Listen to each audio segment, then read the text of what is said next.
everyone. And now we have put we've had further technical issues. So council has a new plan if that should happen again. So should we lose Zoom or should Zoom be interrupted in any way, council will recess for 10 minutes so that staff can identify and attempt to resolve the issue. If there is a problem with our live stream link, we may need to switch to a different live stream, and that link, the new link, will be provided on the opening page of the town's website and through social media, but it will be a live stream link and not a Zoom link. So we won't end up with the Zoom bombs. The town also posts a recording of our meetings on our YouTube channel as soon as it is available, which is usually about within 24 hours of the council meeting. So you can look for it tomorrow if you happen to miss any parts of tonight's meeting. So we will now reconvene the In-Services AGM meeting of November the 11th, 2020, where we have already heard from Dr. George Chaperoux, who provided an update to county council members who are the shareholders and asked a number of questions. And I believe we were ready to vote on the motion before us. So I will, because I am a shareholder on In-Services, I will now turn the chair over to the deputy mayor to conduct business to the end of the In-Services AGM. Deputy Mayor, the floor is yours. Thank you, Your Worship. Okay, Council, I think we have a recommendation before us. Do you want me to read it or just like to move forward and vote on it? Any questions? I can't see everybody, so. Okay, you're okay. Councillor Orsatti. Oh, Councillor Orsatti. Sorry, our Deputy Davidson, just wondering, do we need a mover and seconder on this recommendation first? Yes, we do. So can I get a mover? I'll just move back to my screen. Go back. Okay, mover is Councillor Van Berkel, Councillor Fowler. All in favor? Okay. A revised recommendation, and I just want to make sure Councillor Van Berkel is in there. Okay, we have a revised recommendation. Need a mover and a seconder. Kenneth, Councillor Waters, and I just need to get this to full screen. Councillor Payne. Okay, all in favor? Okay, that's moved. I get this over. That the consent list items for November 11, 2020 have been placed on the November 25th, 2020 council agenda for consideration. Do I need a mover on this, Mayor? No, so all in favor? Okay, that's moved. And the confirming bylaw, the bylaw number 100-20 being the confirming bylaw for the rescheduled regular council meeting held on November 11th, 2020, and November 25th, 2020 be adopted. All in favor? Mover and a seconder. Oh, see, there I go. So, okay, a mover is Councillor Van Berkel. I've got to get my screen to show Councillor Waters. Thank you. Okay, all in favor? Okay. Okay, now a mover and a seconder. This meeting be adjourned.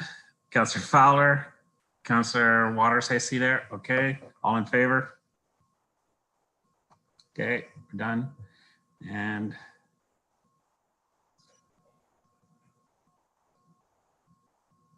there. Okay, thank you, Worship. Thank you, Deputy Mayor, for taking care of that. And welcome Councillor Van Berkel and resident Stuart Rees on the In-Services Board. Thank you, Your Worship. So now we will move into our Wednesday, November the 25th council meeting.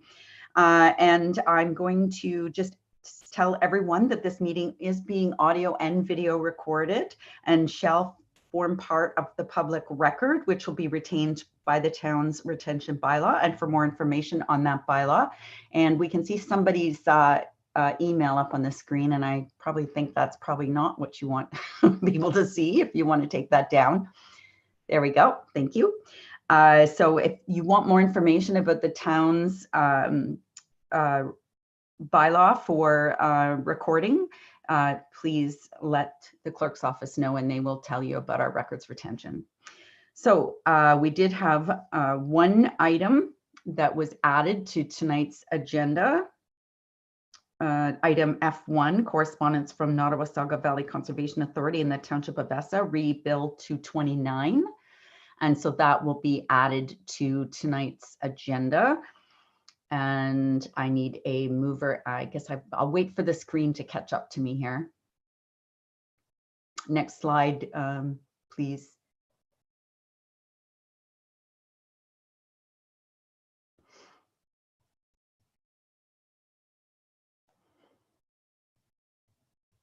I'll get a mover and a seconder while we're waiting for that, for the revised agenda.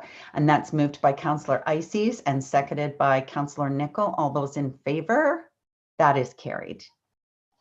We'll just give staff a second to get the slideshow up. Is it possible we can get that so that we're seeing the slideshow as opposed to the added notes?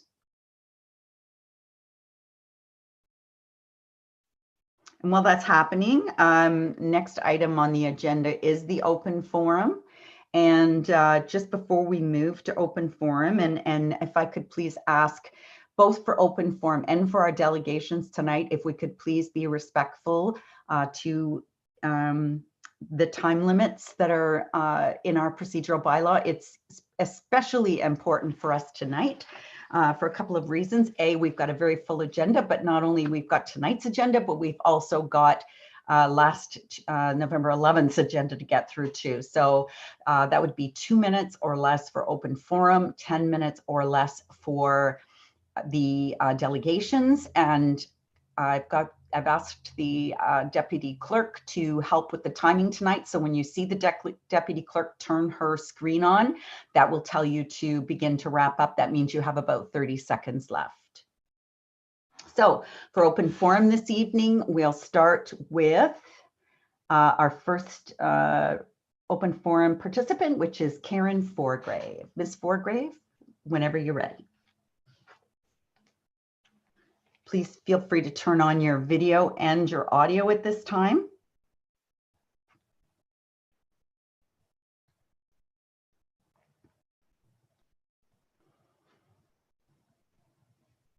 And again, for all those participating, if you'd turn your video and your audio on when we call on you and then turn it off at the end, you're welcome to stay on the Zoom link for the remainder of the meeting if you'd care to, or you can exit whenever you like and then watch on YouTube or have the rest of the evening off, whatever you prefer. There's Ms. Forgrave. I am so sorry. I apologize. My computer has just rebooted and I have lost my notes. So if I could go later, if that's possible at all. Sure. Okay. Why don't we do that? So reloads for me. Thank you. No trouble. Next is Sally Stanley. We all have those computer issues, that's for sure. So Ms. Stanley, whenever you're ready, you're welcome to start your 2 minutes. Okay, I guess I'm on. Welcome. Okay, thank you. Good evening, Council, and thank you for the opportunity to speak today. I'm talking about the rezoning issue at Innisfil Beach Road that's on the agenda tonight. I haven't enclosed a detailed commentary in the councillor packages, but most of my comments really are a summary of the Tate Economic Retail Market Commentary and Land Use Review that's in the back of the staff report.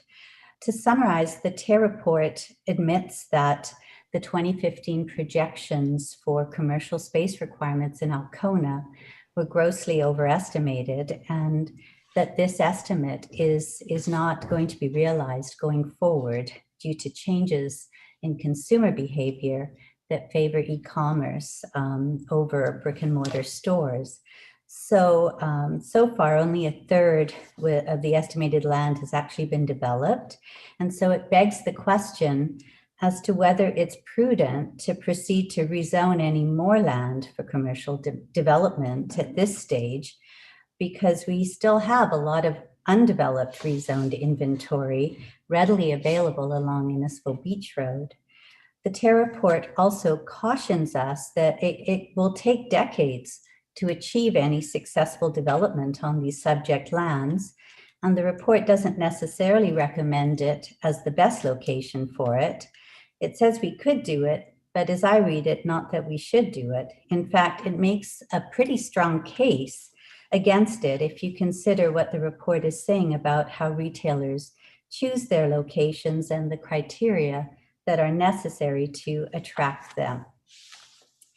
It's so, in my opinion, it's unfair to rezone prematurely and make owners potentially of these subject lands wait decades, 20, 30, 40 years to sell. This is not a short-term wait, as the report indicates. It's a lifetime for many people. The report says that retailers follow population growth and traffic, but these subject lands don't actually fulfill this critical requirement. Over 90% of traffic that heads east on Innisfil Beach Road actually turns left or northbound at 25 Side Road. So the only solution that the TARE report is giving is to overcome this problem is to create continuous programming in the park to achieve a pedestrian activation, they call it. So this basically means that the town is going to have to find ways to draw people to this area year-round if they want the retailers and restaurants to survive. And my marketing experience tells me that this is an expensive and futile venture. The beach park is not a year-round destination, and I don't believe it ever will be. It also has limitations of low traffic count, a small square area, and lack of municipal parking nearby, which really basically are going to curb any interest by developers for this section. Thank you, Ms. Stanley. Innisfil Beach Road. A little over 3 minutes now, so if you could just wrap up. Okay. Basically, I guess I'm just suggesting or asking council that to review this report, because the information in it is quite overwhelming as to why it's probably not a good idea and a risky proposition. So I'm asking council to please not approve the recommendations for rezoning to commercial mixed use and to keep this area as residential. Thank you. Thank you, Ms. Stanley. Next is Tyler Martino. Mr. Martino. Hello, Council. Thank you for allowing me to speak today. I hope you are all having a good evening. My name is Tyler Martino. I grew up right here in Innisfil, and this is where all my family and friends are from. I have prominent roots in this town that are ever growing, as my family have owned multiple businesses here. As for me, I was fortunate to have gotten a job day one at one of the most exciting developments going on in Innisfil at the moment, Friday Harbor. Giving my brother and my peers my jobs. It has been perfect for me, as I've also been able to work on getting my real estate license. My emotional connection with Innisfil is deep. This is where I have grown up and I have lived through my most formative years. I have some of my most fond memories going down to the beach with my family. Having lived here for 20 plus years, there has always been one glaring problem that Innisfil is finally looking to fix. There's nothing to do. Whether I'm at the beach with my friends or family, when we're all done enjoying the sun, it's always the same question. What pizza place are we going to? It's been like that for 15 years, and finally now the town is looking to develop Innisfil Beach Road for the better, bringing in new homegrown businesses and restaurants to the strip, easily accessible to tourists and locals alike, trying to enjoy beautiful Lake Simcoe. How could anybody not want that? It is also allowing our youth like me and thousands of others that are part of the community to have an opportunity to not only work in town, but also keep the money right here in Innisfil, with hopes of my generation raising their own families here. I think from now moving forward, we have to start not only looking into the future of Innisfil, but it is also essential to listen to the future voices of the town.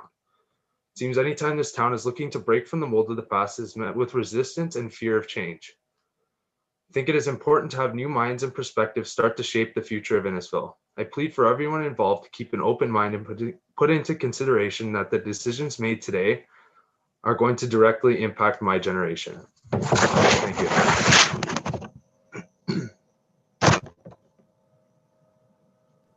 Thank you, Mr. Martino. Thank you. Next is Gordon Knox.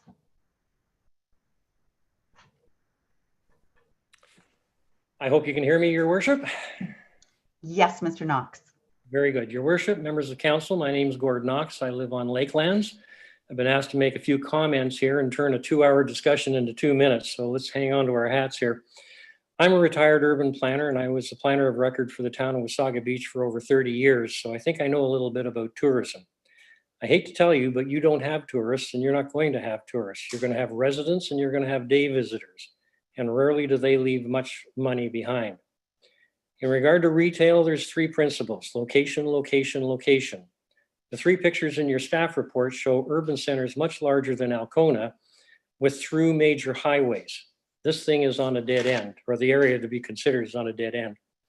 Yesterday, I was in a 20-car convoy starting around the Crossroads Plaza. I was the only one to cross the 25th Side Road, and that's common even in the summer. 60,000 square feet, 40 stores, more than 3 times the size of the Crossroads Plaza. Alcona is blessed with some fabulous lots for development, deep lots, large lots, and this is where development is going to go first. Now, land development and economics 101, and this has not been addressed by anyone yet. If you need to borrow money to develop land, the first thing the lender is going to ask you is show me your leases. I suspect that the signs we've seen saying opening in 2018, 19, and 20 fall on the sword of that particular problem. They don't have tenants, and therefore they don't have the money. Therefore, at this moment, there's no demand, but that demand is going to happen inland before it happens down here. The result, I believe, is going to be no development is going to occur in this area. The residents are going to be locked into limbo. Take a look at some of the derelict buildings and housing that you've got on IBR right now. They're basically in the hands of the developers or a developer waiting for a tenant and a lease that they can, or where they get the money. And quite frankly, in my opinion, the rezoning of these lands are going to do these residents a huge disservice, and they probably don't even see it coming. Again, as I say, I think that at the end of the day, the opportunity for the kind of development that is being proposed, even the design, I look at the design and you're talking over 100 residential units and over 40. You're going to need at least 200 parking spaces, and I don't even see that yet in what I could count. So anyways, what should happen? Every time I drive by those houses, I see brownstone townhouses, high-end development, and I think that's exactly the highest and best use of land there.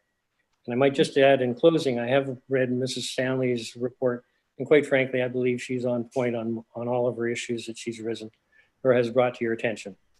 And I don't know if I got in under 2 minutes or not, but that's it. Under 3. So we gave you a little latitude. Okay. Well, thank you very much, and I'll sign out of here then. Thank you. Next is Ms. Forgrave.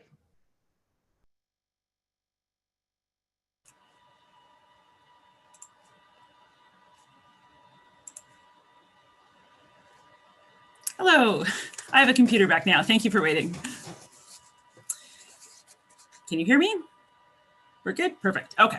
So my name is Karen Forgrave. You may remember me from a presentation I made on August the 12th, where I expressed concerns over the proposed rezoning of areas east of the 25th Side Road along both Innisfil Beach Road and Lakelands Avenue. In that presentation, I expressed concerns over the amount of proposed commercial space and vacant commercial space that exists already along Innisfil Beach Road west of the 25th Side Road. I also presented concerns about how further commercialization near the lake will negatively impact the area in terms of noise pollution, increased traffic, and how it detracts from the natural beauty of the Innisfil Beach Park area, where people go to get away from some of the noise and urbanization of the area. When I look at the new proposed plan that's before us tonight, I'm very concerned by some of the diagrams that show now a 3rd floor, which is higher than the proposal that was before us as you get towards the lake, that before was capped at 2 stories, and now we have pictures that show 3 stories wrapping around Innisfil Beach Road onto Lakelands Avenue, which directly abuts residential properties, and is also across the road from residential properties. As has been raised by other people tonight, the concern about the amount of commercial space that is needed continues to be a concern. I shared a quote in my last presentation that reflected a quote that says, "The rate of growth of new retail space is anticipated to be slower than in the past because of a variety of market factors, including the increased influence of e-commerce and its effect on bricks and mortar retail." And that was from the town's own paper of Our Place in the 2015 Phase 1 report, and before COVID again.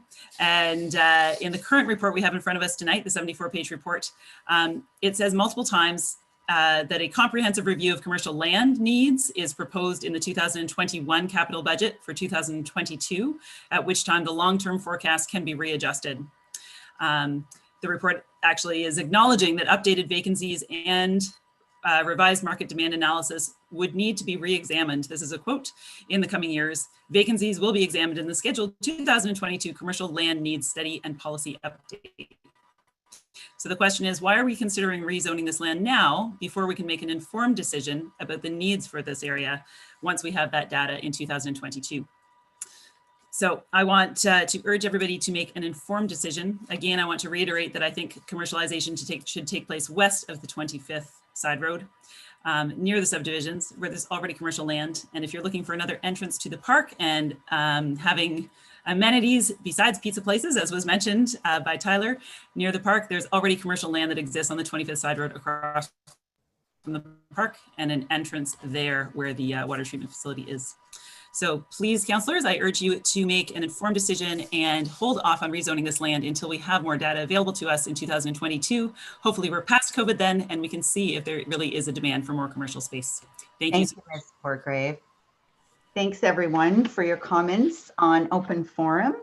We'll now move to the approval of the agenda. So we have two delegations that are before us tonight. Item 6.2 and 6.3. So with that amendment, could I ask for a mover and a seconder? Councillor Fowler and Councillor Waters, all those in favor? That is carried. Next, I would ask if there's any disclosures of interest on the agenda this evening.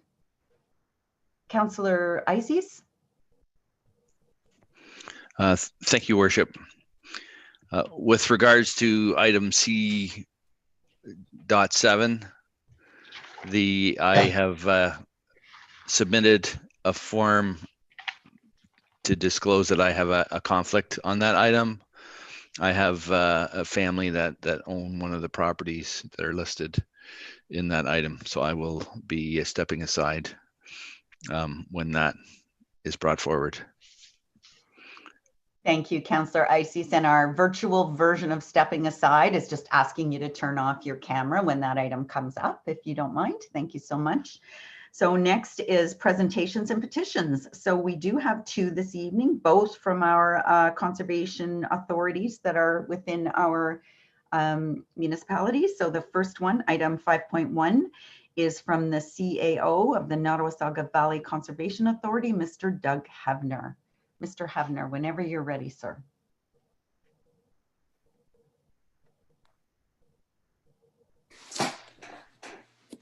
Just for clarification, Mayor, is someone going to progress the slides at my call? Yes. Yes, we have the clerk's office, Madam Clerk, Deputy Clerk. Is that what's going to happen? Through your worship, yes, one of the assistant clerks is going to be running the presentation. If you just ask for a next slide, they will progress it for you. Thanks very much. Next slide, please. I'm going to try and take us through this pretty quick. 10 minutes is going to be quite short. Just going to let you see the slide. You've all seen these slide deck before, just a touch here. As you're well aware, the watershed is one of the fastest growing in the area. You're seeing growth, and we see it throughout our entire watershed. The important aspects of the watershed for us is the Innisfil Creek is part of the Nottawasaga Valley watershed, and we play a factor there. Our jurisdiction covers just over 112 square kilometers, or 43% of the town site. Next slide, please. Again, something for you to take with you. I just want to show that vision and mission again. I'm not going to read it. It's for you've read it before, you've seen it. It's carried us through our last rendition of our integrated watershed management plan, and we still believe very strongly in all of the aspects of both the vision and mission, and it will carry us forward into the future. Next slide, please. This is something that was new. We're very fortunate to work with strong partners, not only in our municipal partners, but in our Conservation Authority partners.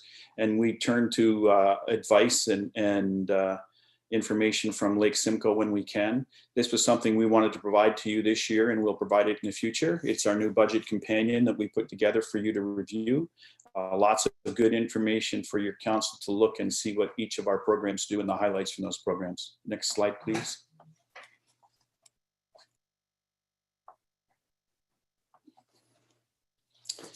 Some of our accomplishments in our watershed this year, we worked very diligently in our watershed science. This year, monitoring was really slowed down for us. The ministry labs were not open. We weren't functioning. We had to move into a situation where we actually laid off our monitoring staff and rehired them in contract positions to work in other aspects of our water program. We did, however, this year completed a natural heritage discussion paper outlining our future direction for the program. It's available for council if they'd like to see it. We also finalized our report documenting NVC wetland mapping and a protocol for the future of how we prepare to do this in the future. Next slide, please. Our educational program was devastated this year. I don't have to speak to anyone in this room about COVID. We're virtually in this room because of COVID and the pandemic that we faced. We have really tried to take the high road when it comes to health. We've honored and respected all of the addicts that have come out of the Simcoe County Health Unit. We laid off just about all of our staff. We had one part-time senior staff person working. They did eventually get laid off. We have brought them back and recently brought back staff. We're currently right now doing a program on microplastics up in the Collingwood Basin funded by Georgian Bay Forever. And we're doing that as satellite instructors at school sites. We are also doing satellite instruction in some other Simcoe County school sites. And we've just recently started doing some school sites attending our Tiffin Center this year. But our education program lost a lot of revenue and really lost a lot of face. We normally see 15,000 plus children being educated at our Tiffin site and through our programs. So heartfelt. Next slide, please. Stewardship and restoration. This is the real lifeblood of a conservation authority. I think that we all know that the river system and the watershed are important factors. We think that it's the lifeblood of conservation authorities. It involves a mosaic of all 18 of our municipal members working together to consider the best interests of the river system running from Oak Ridges Moraine through to Georgian Bay. We're fortunate that we have this wonderful fishery that's on the system itself. Chinook salmon, 45 to 50 kilometers inland from Georgian Bay. Great spawning for brook trout and for Chinook salmon as well. This year, our wildlife biologist, Fred Dobbs, was able to work on 300 meters of erosion stream bank and installing 300 meters of woody stream habitat and 1,000 meters of livestock inclusion on one of our situations where we had exterior funding to provide this work. It's vital to maintain those cool water streams, and the work that he's done has been really remarkable. In the Collingwood Basin up on the Black Creek area, we also did a decommissioning of the dam in Batoon, and this will help the cool stream allocation into Georgian Bay and hopefully support the sports fishing that comes into the area. I know that Innisfil and Barrie are well aware of what sports fishing can bring to the community. It's important that we have this strong river system. We also did a ice dam work down in Beaton Creek. Really had a great opportunity to bring our board members down and have an opportunity to look at that stream and see how we've really put the ripple back in the water and we've put the wiggle back in the stream so that the fish have a tremendous habitat. These programs are vital. They haven't been identified as core programs in Conservation Authority work by the current Bill 229. And we really believe that they're the lifeblood of the work that we drive out for our community partners. Next slide, please.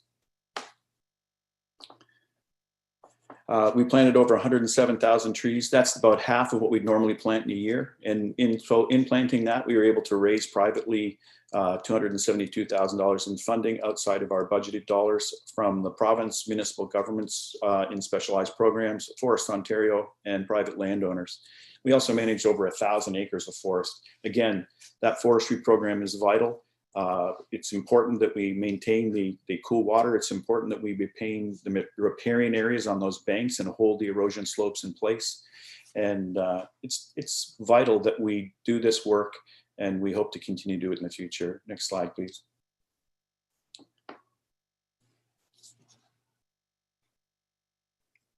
Next, yes, flood. I want you to look at this picture because it's vitally important that we consider what flooding does.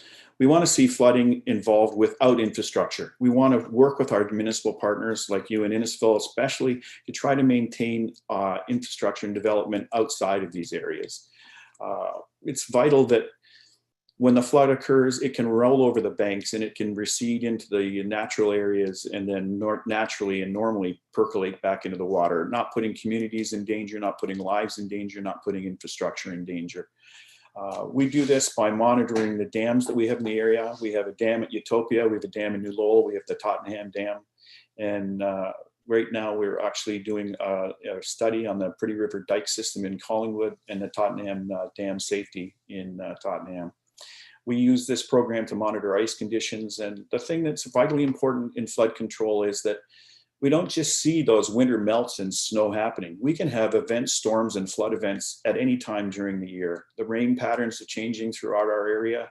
Go back to the June 2017 storm that ravaged the southern part of the watershed. So I think we just have to work strongly together to really plan appropriate locations for infrastructure. Next slide, please. Planning and development. On this one, we're really proud of the fact that we've tried to get ahead. We've tried to work better with our partners and reduce the red tape and get timelines out faster. The calc that we use to monitor our events. We have 90 days to turn out a permit. In the first quarter of January in 2020, we were only hitting that at 90% for 90 days and only 85% for 60 days. We really looked at how we could do things. And when COVID hit and we were started to satellite our staff out of the office and work in different ways, we looked at ways that we could work better. And I'm really happy to report that in the second and third quarters ending in October, we're targeting 98% completion on 90-day permits and 95% completion on 60-day permits. So here we're getting out ahead of the government's call to reduce red tape. I think we're really working at it. There you can see in the third bullet point, all of the acts that we work with. The conservation authorities don't create these aspects. We interpret them and we review them and we comment on them. They're the government's laws and that's what we act on. And I think many times that's confused. Finally, we also worked on 2 national disaster mitigation programs. We worked on one in Wasaga Beach to help outlay flood lines for their new official plan. And we also worked at one down in the Agilitas area to assist them in floodplain mapping. Next slide, please. Conservation lands. Everybody in the area knows that the GTA found Central Ontario. We had people up on our lands traveling around. We had lots of people out there. They were respecting physical damage distancing. They were respecting social distancing. They paid their parking fees and for the most part were very good. We had wedding events this year canceled. We lost virtually all the revenue from that. Approximately $85,000 in funding was lost. We also lost our Spring Festival this year, which will greatly affect one of the major health providers in the area. Typically, we provide $30,000, $15,000 to the NBCA and $15,000 to Rotary that goes into the RVH programming in Barrie. That was lost. Fortunately, we've resecured most of our bookings for 2021, and we're going to have a full season in 2021. Next slide, please.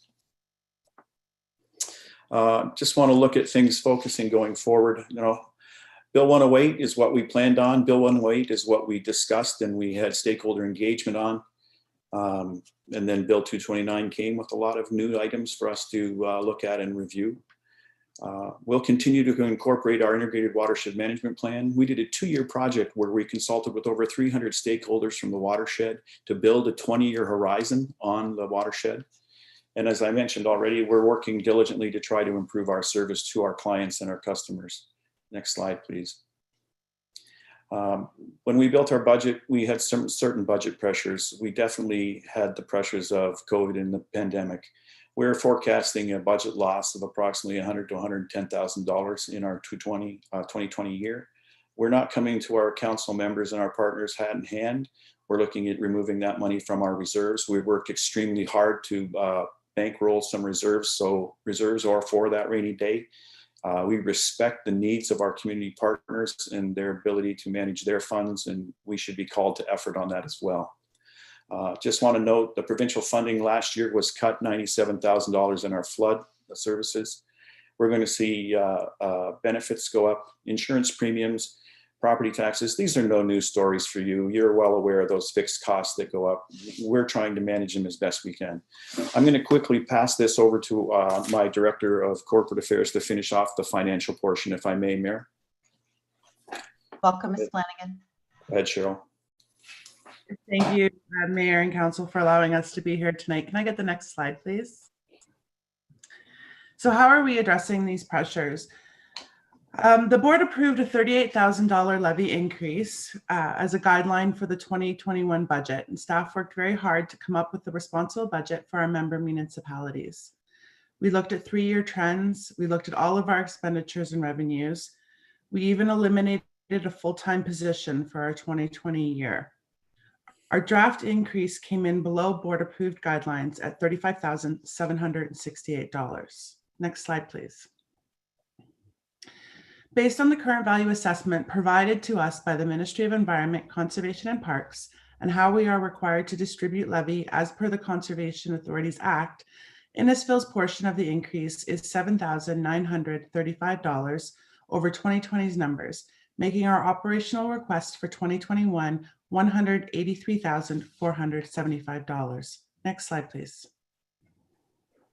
This slide shows how we take Innisfil's contribution, add in our other municipalities, along with provincial and federal funding that we get through grants, as well as additional grants that the NVCA applies for, and the revenue the NVCA creates for an additional $4.8 million for a total of a $5 million budget.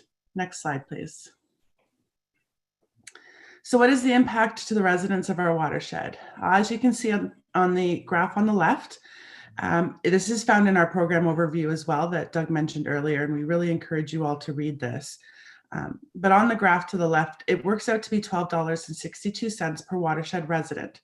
This happens to be the exact same amount as it was for 2020. The other chart is small on this slide, but it just breaks it down by department and what each department consists of to make the $12.62. Next slide, please.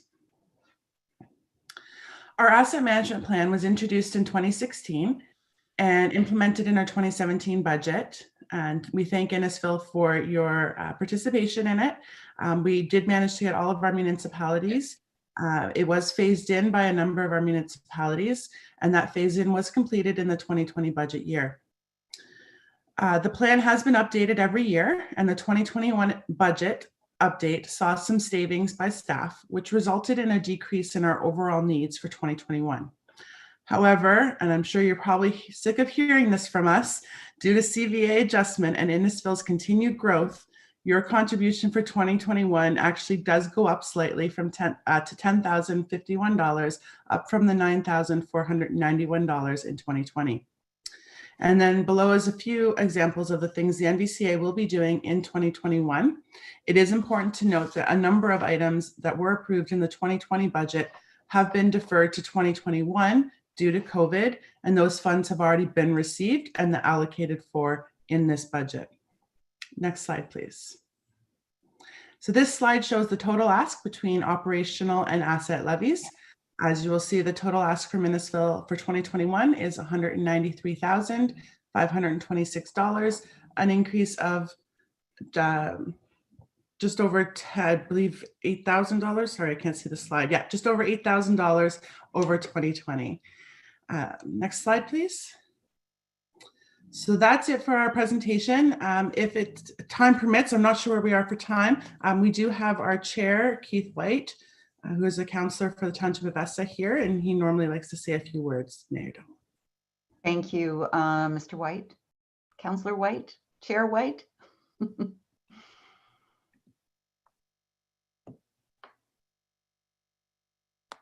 I think you're still muted, Keith. There we go. Now you're muted. Okay, am I live? You are. Okay, sorry, I didn't have any audio, so I'm over my my cell phone right now. I have been listening, and our Vice Chair, Marion McLeod, Councillor from Collingwood, was lined up ready to go if I could not get audio, so my apologies. But on behalf of the Board of Directors and also Vice Chair McLeod, myself, I would like to thank you very much for this opportunity. I've been on the NVCA board for 10 years and certainly have known Mayor Dolan through source water protection and other things like that. And certainly we're at a very challenging time just now because of COVID and funding, and obviously as well Schedule 6 of Bill 229. But basically we're certainly up for the challenge from a budget perspective, and I believe our staff have done an excellent job. As Cheryl mentioned, the board did approve a 1.5% increase. Staff came back at 1.4%, and so we're pleased to put this budget to you and to your membership. And my greetings also to council members that have been on this NVCA board in the past, and it's good to see you all again. So thank you so much, and certainly if there's any questions of staff, please go ahead. Thank you. And just before that, if Marianne wanted to, Vice Chair McLeod, if you just wanted to turn on your video too, so people could put a face to a name, because I know you're fairly new Vice Chair at the Conservation Authority, and also recognize Councillor Nicol, who is our very faithful representative on the board. Any questions or comments for any of the board members or any of the staff of the NVCA? Councillor Nicol. Thank you, Worship. Great to see everybody again tonight. I think it's the first time in almost 6-7 years that we've had this many members of the NVCA actually present to us. So it's great to see Doug, Cheryl, Chair Keith, as well as Vice Chair Marion as well. So thank you so much for that. As you've noted, it's been a very interesting year with the NVCA. We seem to have adopted very well. And as you said, staff have come in under budget from what we recommended. Also discussed there was Bill 229, and if you guys do have the time to stick around, I'm sure you have a bit, but maybe not all. We do have a recommendation that's coming up on Bill 229 tonight as well too. So hopefully council will have the vision to see that through as well. So, but great to see you, and if not, I'll see you guys on Friday at 9. Thanks. Thank you, Councillor. Thank you. Any other questions for the NVCA? Seeing none, I have a motion to receive the information, and that be moved by Councillor Nicol, seconded by Councillor Waters. And just to let you know that council is considering budget. We're going into a 2 full day roll up our sleeves budget meetings all day on November the 30th, and then again on December the 2nd. So I'm sure we'll have more discussion then. So all those in favor of the recommendation? Any opposed? That is carried. Thank you very much for being with us this evening. I know with so many member municipalities, it's a bit of a road show this time of year for you. So thank you for that. Next, we have Mike Walters, the CAO of the Lake Simcoe Region Conservation Authority, the other part of our watershed. Welcome, Mr. Walters. I thought you'd be retired with your feet up by now. Thank you, Your Worship. Unfortunately, not until the end of the year. So they're still keeping me busy. So it is my great pleasure to be in front of council tonight. I'd like to thank you, Your Worship, Deputy Mayor, and all of council staff and anybody who's streaming from home. We have our budget. I understand the time constraints, so I'll go through this relatively quickly. But obviously, if you have questions, please ensure that you stop me if I'm going too fast. So next slide, please. So just a watershed at a glance. We've been around since 1946. We are dedicated to restoring and managing the Lake Simcoe watershed. As you know, we have an 18 board member appointed on 4-year cycles with 9 member municipalities. And to my Doug's point, we are one of the fastest growing areas in Ontario. Next slide, please. So the watershed is roughly 3,400 square kilometers. We have 20 municipalities. The lake is 722 square kilometers. And essentially, our origins are from the Oak Ridges Moraine in the south, up moving north to the Oro Moraine on the west side. We have 18 major river systems that flow through the landscape and comprise the drainage into Lake Simcoe. Next slide, please. So we have had some business impact of COVID like our counterpart. We closed our office on the 17th of March. Within 5 days, I'm very proud to say we had 100% of our staff working from home. We did not do any layoffs in 2020. Our educational program, Place Based, did close, but our people pivoted very quickly and they were able to do online programming, and that will continue into the future. It's been very successful. We did have to postpone quite a few of our projects just initially. As well as the renovation on the operations center at Scanlon, but they are up and moving again, and I'll report on them later. The board meetings did move online, and we are still not back to the office yet. Our return to work schedule will be phased in, and it will be determined by local health authorities. The most important thing for us is making sure that we're keeping our staff and watershed residents safe. Next slide, please. So just some of our accomplishments. I was in front of council not that long ago, so I'll go through these quickly. I won't spend a lot of time. The 2 climate change strategies, the adaptation and the mitigation strategies are completed. And that means that we're starting to operationalize those activities and recommendations. So staff will be reaching out, and I think they may have already to staff within the town to start getting some of the recommendations implemented. We did update our floodplain emergency mapping, and this is providing those opportunities to find those flood relief projects. And I know we already have one with the municipality, and that's the Okona wetland. And I'm looking forward, hopefully, to see that started before I leave at the end of the year. As far as other restoration works, we completed 84 projects across the watershed. Cost of $3.5 million, and all of those are really to improve the health and quality of the lake. And we have achieved more than half of our own internal target for carbon reduction. And that was not due to COVID, that was due to changes in our fleet vehicles and some other modifications. As we move forward with asset management and replacement, what we're doing is we're making sure that we're greening our fleet to achieve the carbon reduction that we need. Next slide, please. The other thing is we've completed our land disposition policy. It was approved earlier this year, and the strategy is actually at our board this coming Friday for approval. And we've already started discussions. These are lands that are traditionally been managed by municipalities that we own, and it makes sense just to transfer those lands to those municipalities. That is something we're looking forward to trying to complete. It does mean that we'll be able to pay more attention to other lands that we own, as well as land acquisition, which is still very much part of what we want to do for the purposes of restoration and passive recreation. So we have completed the Scanlon Creek Operations Center renovation. I have to thank council for your continued contribution to that. The facility looks great. I wish we could move into it. We will hopefully sometime in the new year. Again, as the health units say, it's safe. And we are continuing to provide leading edge science. The work that's being done on the lake within the watershed is helping inform decision making, and that's really important. And as we move forward, we're working with our partners, the province, on the Lake Simcoe Protection Plan. And they're currently undertaking a 10-year review of the status, and we're contributing to that as well. Next slide, please. So I'm really proud to say we're closing out our strategic plan.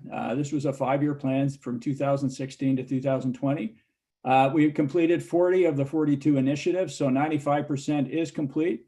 There's 2 remaining to be completed, and they're casualties of COVID, unfortunately. Our engagement strategy, which did involve face-to-face meetings with stakeholders and focus groups, will be done online. And we're working internally right now with communications to make that happen. And our asset management financial strategy. The plan is completed, but now we have to put a strategy in place on how we're going to pay for maintaining the assets into the future. So I have to give kudos to my staff. They've done a phenomenal job, as well as the board, who continue to support these initiatives moving forward. Next slide, please. We've had some challenges with Bill 108 has been mentioned. We are concerned that the transition period has yet to be defined, and we would like to see it a little longer than what's proposed. Obviously, with Bill 229, there are a number of unintended consequences, and you have our correspondence that we provided, and we are looking forward, hopefully, to your support. So I'll do that pitch now. We are looking at the need to have multiple memorandums of understanding for those programs which are considered non-core. And we do want to have those discussions with all our municipal partners to essentially come up with a format that everybody can live with, and something that's easy and does not take a lot of work to complete. So next slide, please. So I'm just going to go through the 2021 budget highlights. Respect the taxpayer. This next year will be a transition year, and our focus will be on implementation. Next slide, please. So we understand with COVID-19 the pressures that have been placed on our municipalities. We understand that there's a lot of hardship out there. We want to respect the taxpayer. This is the smallest percent increase we've had in 5 years. At the direction of the board and with their recommendation, we're looking at a 1% increase. This is a status quo budget. There are no new full-time equivalent staff. Programs and services will only grow should we find external dollars through other opportunities. So, and we're always looking for revenue. So hopefully we'll be able to find some as well. Next slide, please.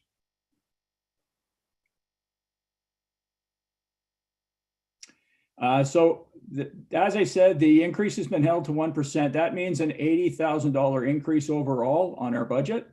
So we're going from essentially 8.79 to $8.87 million. Next slide, please, with respect to all of the input from our municipal partners. I mentioned this is a transitional year. There will be a development of a new strategic plan. It won't be a 5-year plan, it'll be a 3-year plan. And that is to reflect the uncertainty around COVID and the economy moving forward. I am proud and very happy to say that, as you know, my successor has been named, Rob Baldwin, who is currently the General Manager of Development and Planning Services, along with Restoration, will be taking the reins as of January 1st. So you're in good hands.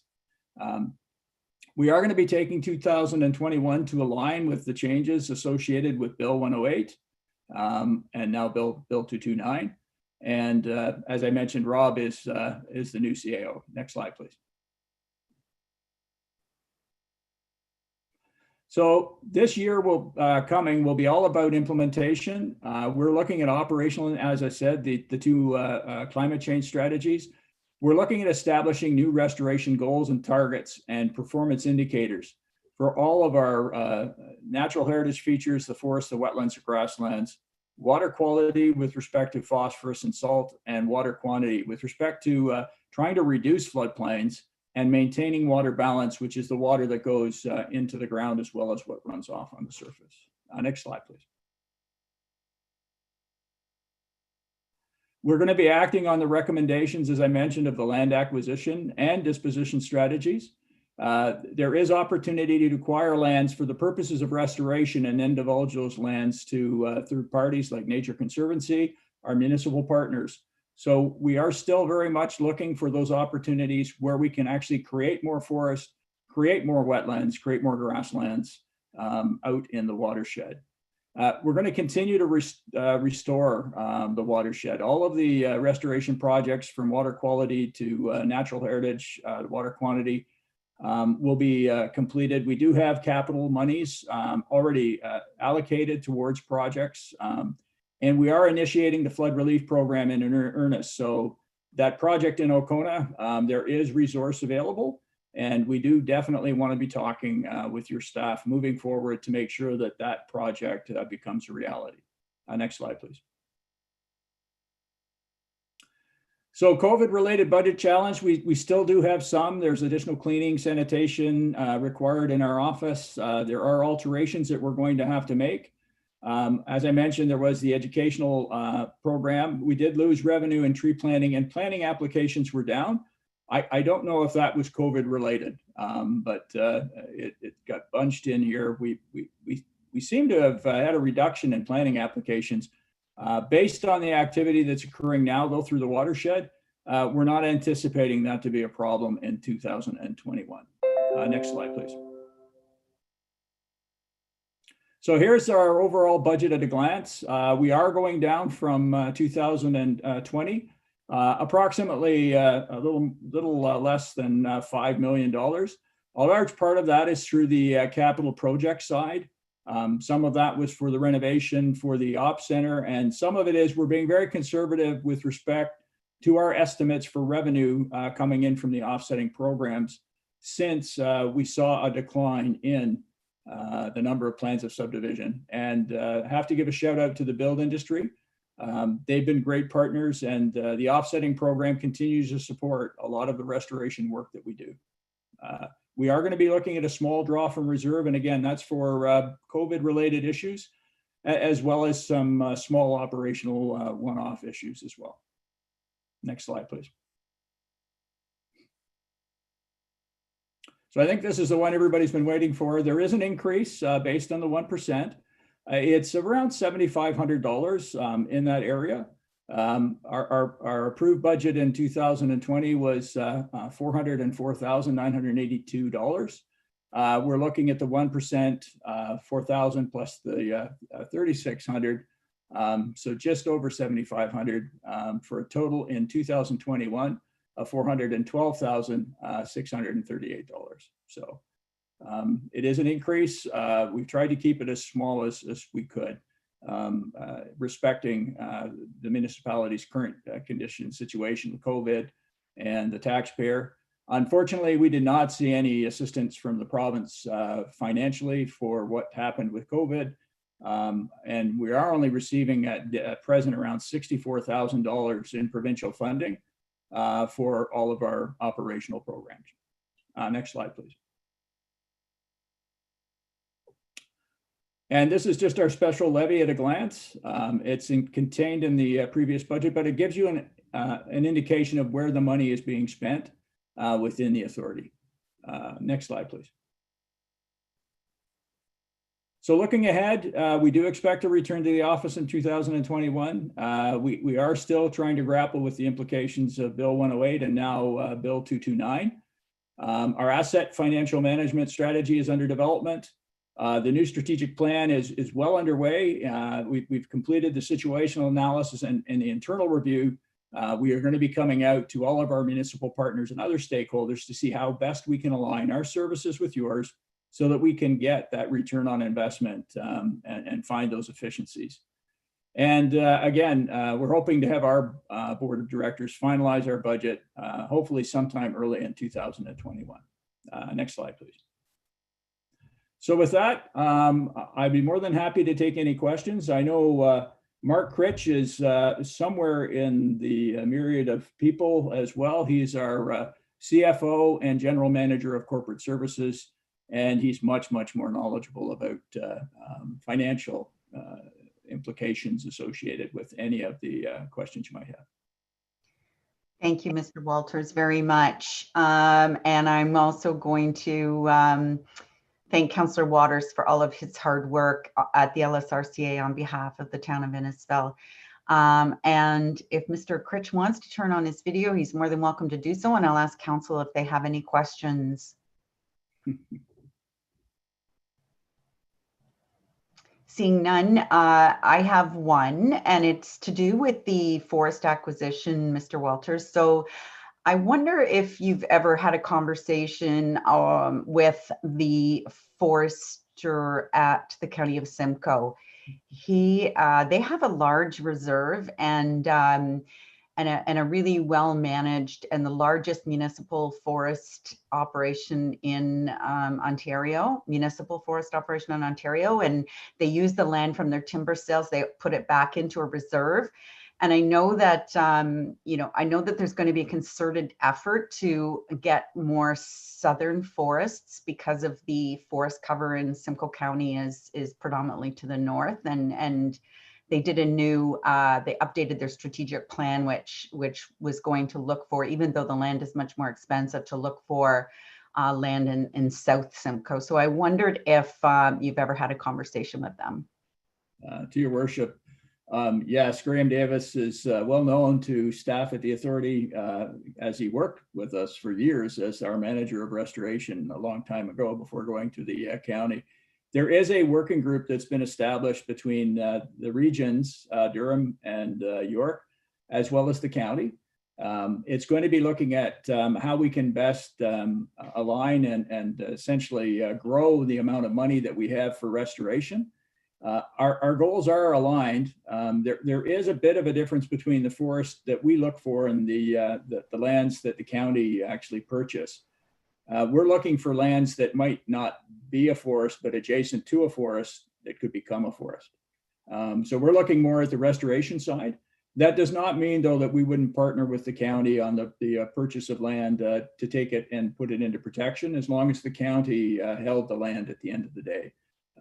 Unfortunately, the province is leaning away from us being a major landholder of protected properties. So we're looking at other partnerships with the Nature Conservancy of Canada right now. And there's a lot of opportunity still out there, despite the fact that the economy is tough and we have COVID. So the answer is yes. I'm sorry for the long involved one, though. I get that. That's quite all right. And I just want to take the opportunity to thank you very much, Mr. Walters, for all your very many years at the Conservation Authority. And we look forward to working with Mr. Baldwin. Thank you, Your Worship. And if I could, I did want to thank Councillor Waters, because he is our only representative here tonight. And it's not the quantity, it's the quality, I always say. So I would like to thank very much Councillor Waters for all his excellent service and that he provides on our Conservation Authority Board. Thank you. CEO Rayner. Thank you, Worship, members of council. I just wanted to also personally extend my thanks to Mr. Walters for his many years of service to our community.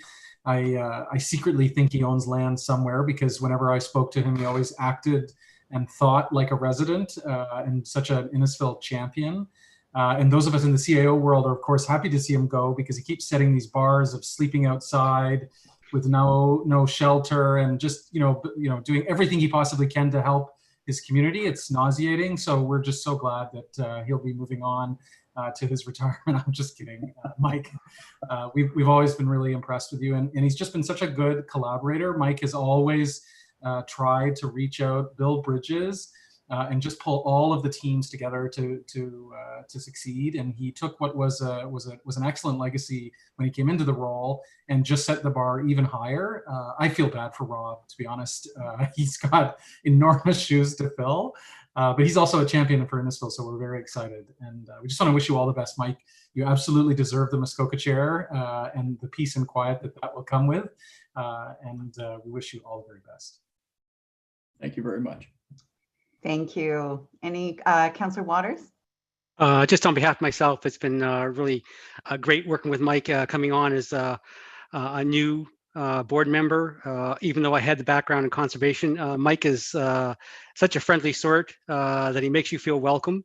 And what I think I really appreciate with Mike, he's such an effective communicator that anytime I had some questions that didn't always come out the best, he was able to articulate a good solid answer, made me always feel comfortable with what the Conservation Authority does. So I think that's one of his best assets is the fact that he effectively communicated the goals, successes, and difficulties that sometimes we ran into. So I wish him all the best. If it's going to be in Muskoka, he ends up, maybe I'll drop stop down for a beer sometime.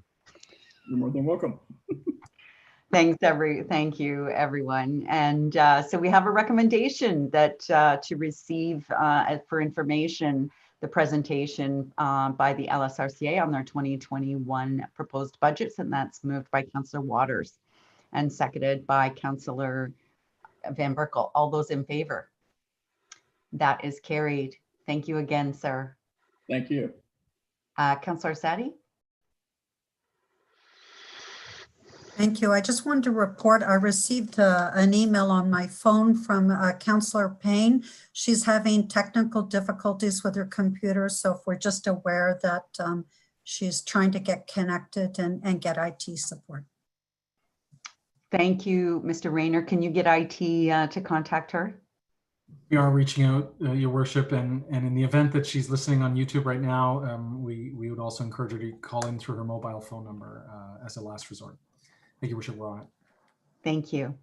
Thank you. So the next delegation is by Dan Taylor. Dan is our Economic Development Catalyst. And whenever you're ready, Mr. Taylor. Thank you. Yeah, so we do ad hoc or infrequent updates, and this is another one just to bring council up to speed. We can go to the next slide. So we're going to cover a bit of ground with respect to some activity that we've done. I'm going to get right into it and just move past the overview to the next slide. So everybody's quite aware of DMZ Innisfil, and DMZ Innisfil has led to some excellent new development. So I just wanted to share that with council to make sure they have an understanding of how the program is going and how it's evolving.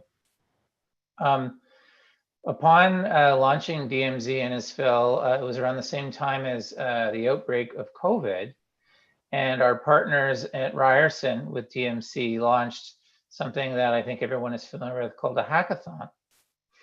And in the hackathon, we were invited to participate. And what we did is we brought some problems that we felt maybe some startups could solve, which they did. And we ended up, we were originally going to pick one winner. And we ended up getting actually 5 great solutions, and we zoned in on 3. You may be familiar with the chatbot that we're working on customer service, the boat launch reservation system, and now a communications vehicle to try and reach out to taxpayers directly, not unlike an emergency warning that you get on your cell phone. By what this ended up being was a prelude to GovTech, meaning the 3 solutions are government technology solutions, which is a whole new growing category globally. And what we've ended up doing is working with the DMZ to develop a GovTech stream. So a little bit of background. When we launched DMZ, we said we are sector agnostic and stage specific. All that really means is we didn't know what sectors might succeed, but we felt we wanted to focus on stages. And stages were really just after an idea and companies being in a young 12 to 18 month stage, or perhaps even a slightly later stage where they were ready to scale. So long story short is we are launching shortly a sector, GovTech sector, as part of DMZ Innisfil. And as part of that, we are piloting something we're calling a Municipal Innovation Network. And I want to walk council through that on the next slide to help everybody understand where we're going next. So if you imagine the hackathon where we invited startups to solve municipal problems, in this case, Innisfil problems, our vision for the for DMZ, for the GovTech side, is to work with a handful of municipalities who are like-minded, meaning they want to work with startups who can solve municipal problems. And ideally what happens is the solutions serve residents better and save on resources, time, money, or both. And so, and it'll work the same way as the hackathon, where imagine there's a panel of 6, 8, 10, 12 folks, 6 of which who are municipalities. And we will put a call out for problems to be solved and then judge them Dragon's Den style, like we've been doing. And then the winners will get a contract, not unlike what happened at the hackathon. And the idea then is we will incubate or accelerate those GovTech startups at DMZ Innisfil. And through that small network and our larger network, because through our mayor's good work and our other relationships, we're connected to many other municipalities, is give these new startups a leg up and give them access to more business opportunities. So we just wanted to let council know that this is a new development that's evolved. GovTech is fairly developed in the US, not so much in Canada. We believe we will be the first GovTech accelerator in the country. And our goal is to build a cluster of GovTech startups in Innisfil that are established in Innisfil and then grow in Innisfil and give us a competitive advantage moving forward. I'm going to continue because I want to cover a bit of ground and then certainly questions later. Next slide, Kim. In the report that you would have received already, as a response to COVID, we did a move forward business plan. I'm not going to go through everything through that right now, but in it we identified a top 10 areas of focus, many of which I'm going to cover in this presentation, and hopefully you will have seen them within the report. So I'm going to continue. One of the highlights, as you're aware of, as a response to COVID, is the What's for Dinner Today program. They were kind of teetering on not doing as well as they had hoped before COVID. We reached out to them. As you know, we gave some subsidies. We helped them go from about 350 deliveries per week to a little over 1,500. We stopped the subsidy and they balanced out at around 1,100 per week. So they tripled plus their business even after COVID, and also helped a couple of dozen restaurants. So we call that retention in the economic development language. So just a bit of a recap there. Next slide, please. Our other response to COVID, a major response to COVID and retention, was an online marketplace. So the federal government brought some funding, as did the province. You may have heard of a Shop Here program and a Digital Main Street program. So we partnered with Nottawasaga Futures, who basically brings digital expertise to businesses who want to get online. We launched that probably about 5-6 months ago now. To be transparent, the uptake has been medium. We are working closely with Nottawasaga and the business community to see if we can get more uptake. I suspect with the shutdown in Toronto and Peel and potential shutdowns broader, that there'll be more uptake there. And we're happy to help our businesses do that. So just wanted to update council on that. We'll continue. We surveyed businesses at that point in time. And as we know, many of our businesses are suffering. The big takeaway was that they needed grant support and financial support. Fortunately, with the federal and provincial grants that were available, about 2/3 have accessed some support. We are in the market, meaning primarily on social media, promoting our services to help businesses. Businesses do reach out, and we do our best to help all of them. We definitely talk to any and all that reach out. And we also reach out to those that we hear about. I think we'll continue to the next slide. Clerk, actually continue. I'm a few hot slides ahead of you. Go to the investment inquiries slide, if you don't mind. One more. One more slide, Kim, please. So the good news is, even though COVID is, challenging our economy, we do get a lot of investment inquiries, and there's some really good activity happening behind the scenes. I think, as you can appreciate, in economic development, we need to keep these things confidential until they do arise. So I don't really have too many things to report right now, but I do want to share that the economy continues to move forward. There is a great investor interest in commercial space, in industrial space, and in our startups as well with the DMZ program. So I just wanted council to have a good understanding of that, and also wanted to, we're on the topic of retention and expansion, thank Councillor Orsatti, who sent an email internally to us to nod to Brennan Kenny in particular, who deals with a lot of our businesses, and she was just acknowledging that our businesses do appreciate our personal, what we've been calling concierge, or hands-on service. So thank you, Councillor Orsatti, for making note of that. Quite appreciated. Next slide, please. Not going to get into it too much because I know there is a, I'm one slide back, but you can leave this slide up, it's fine.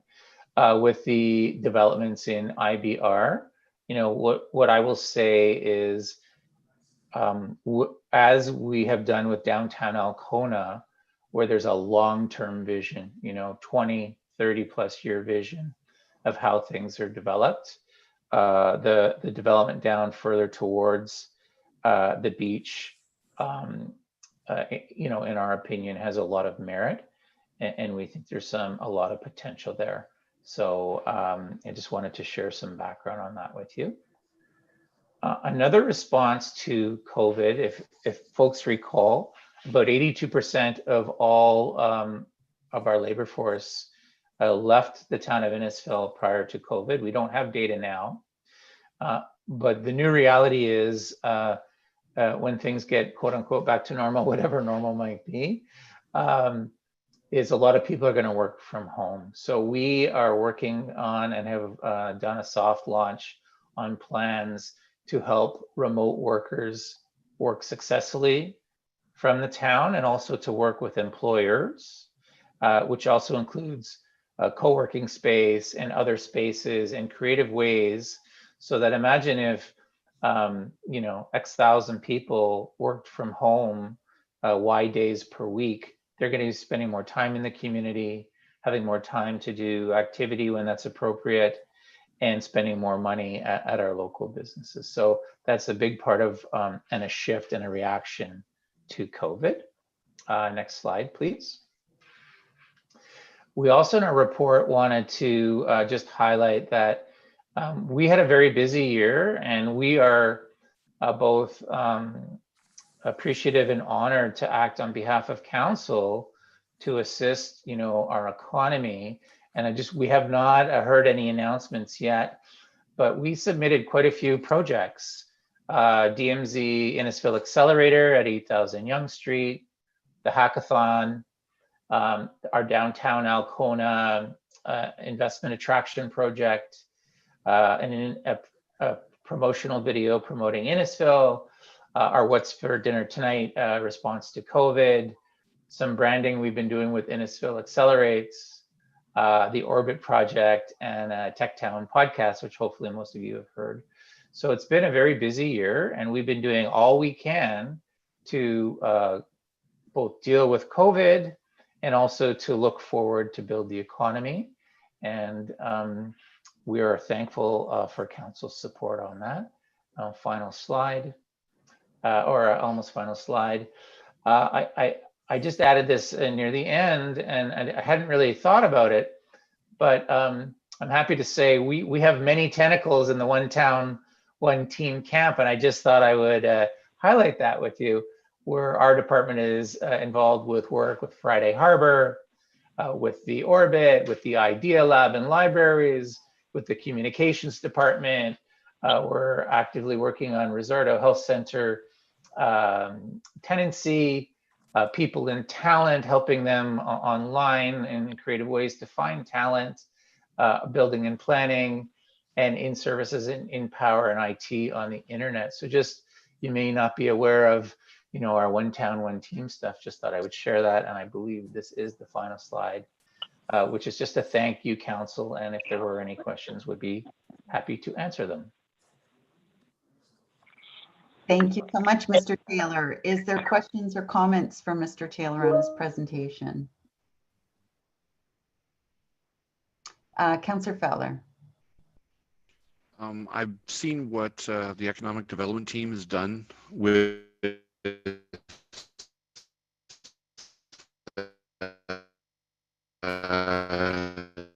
trying to draw industry into our town.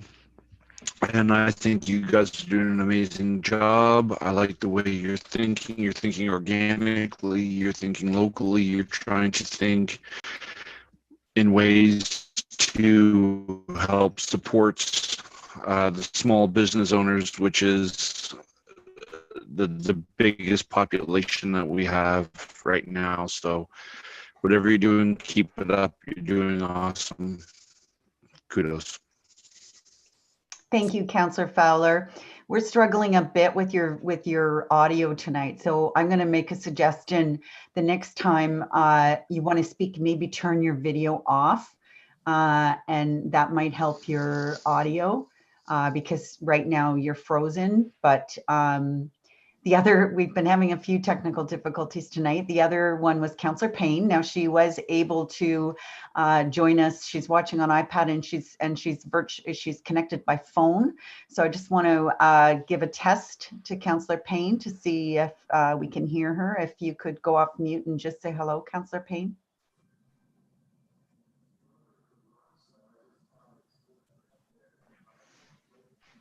Okay, we'll try that. Oh, there she was. Okay, you were off mute and then you're back on again, Councillor.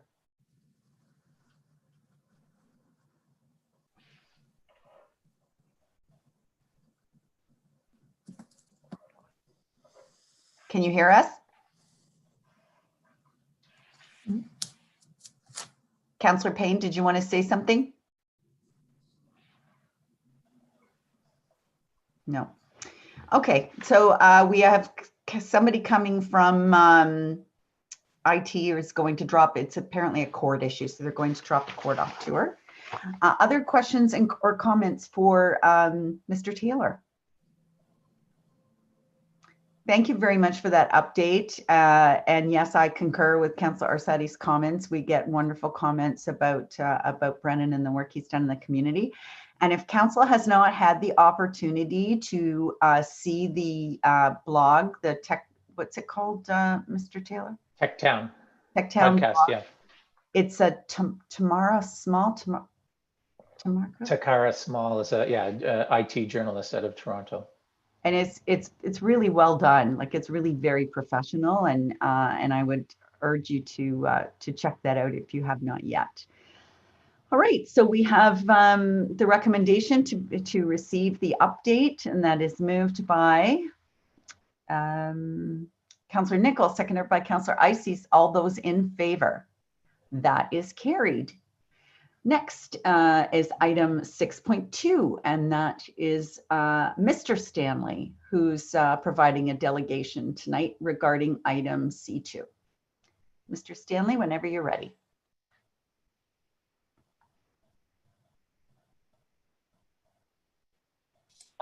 Okay, let me just share my screen.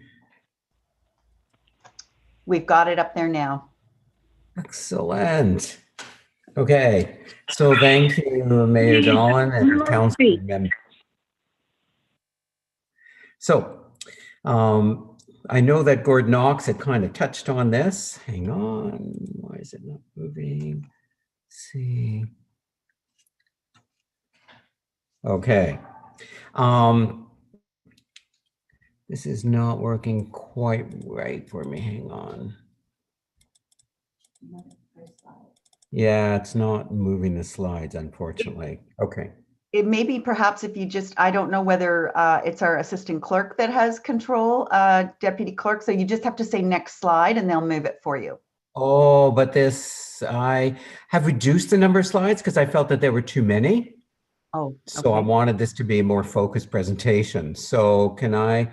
Excuse me, if I'm sorry to interrupt, through your worship to the delegate, you can just go through the slides that were provided to clerks and just ask to skip slides if you would like to do that then. Oh. Because that was, you had provided that PowerPoint presentation that has been reviewed by the clerk's office. So just as a matter of how we're progressing, we've got it ready to go. And if you provide next slide, we can progress through that. All right. It's unfortunate because there are transitions and so on, and I had just sent you off a PDF. And perhaps in future you could clarify, because the last time I was able to control my own slides, even though it was through Zoom, and it made for a much better and clearer presentation. So our apologies from the clerk's department, but we had requested that slides be provided to our office by 12 noon on Monday, and we did give you an extension on that. Agreed, and I did, but I didn't know that I wouldn't have control because they've got transitions and so on that are now missing. So there'll be a lot of data, unfortunately, but we'll just manage it. Okay, so I know that Gordon Knox had touched on the concept of visitors and tourists. It seems that the rationale for this interim control bylaw is really to build tourism. However, what Innisfil really does get is the visitor. Visitors pay to park at the Innisfil Beach Park and they leave. They don't spend money in Innisfil. So next slide. So don't put the cart before the horse. So in looking at this, we feel that the town really needs to create a professional tourism plan before changing any areas within Innisfil. We're not really sure why all the tourism opportunities for all of Innisfil seem to be focused on just the park. Innisfil is huge, it's the size of Mississauga. So we find that it's unacceptable to make drastic changes to land use of a vibrant, appealing, and growing waterfront community, really without sufficient analysis of the potential impact it's going to have as a tourist destination. Next slide. So just some history that I wanted to touch on. Next slide.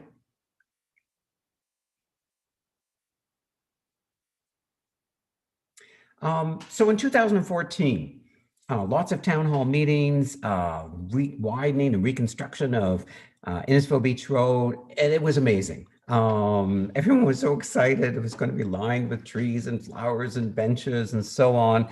There was a lot of enthusiasm when we had visitors that come to come see us, and other people, they thought, oh, wow, this town is really changing. Very similar to the Institute of Planners winners, tree-lined streets and so on. But in 2015, they ripped it all up. Oh, we were told that's because truck drivers had trouble navigating and so on. But I don't see in downtown Toronto, which is a lot tighter spaces, that they're tearing down buildings, ripping up streets and so on. They're just saying to the truck drivers, you don't know how to drive, then find another driver to do it for us. And also, if you look at the town's tree policy, they're supposed to replace. They didn't. They took the trees out. Any developer will remove a tree, then they'll ask for forgiveness and pay a fine if they have to, but it will not help. So just some awareness. And next slide. So there's always this discussion around more commercial space required for downtown Alcona. And the staff report was very clear. They cited that ambience, sustainable features, public space, and a healthy atmosphere were really important characteristics for a town. And yet, if you go through all of downtown Alcona, we're not seeing any of that at all. And if this is what they're talking about when they say ambience, sustainable features, we have a lot of concern there. So our focus should be, let's fix this before worrying about extending the amount of commercial. Okay, next slide. So In the staff report, wonderful description from the Canadian Institute of Planners that they recognize dozens of streets and neighborhoods for their ambient, sustainable features, public spaces, and a healthy atmosphere. Truly, these are the great communities of our country, attracting newcomers, businesses, investment, and admirers, and certainly bringing in tourists as well. So next slide.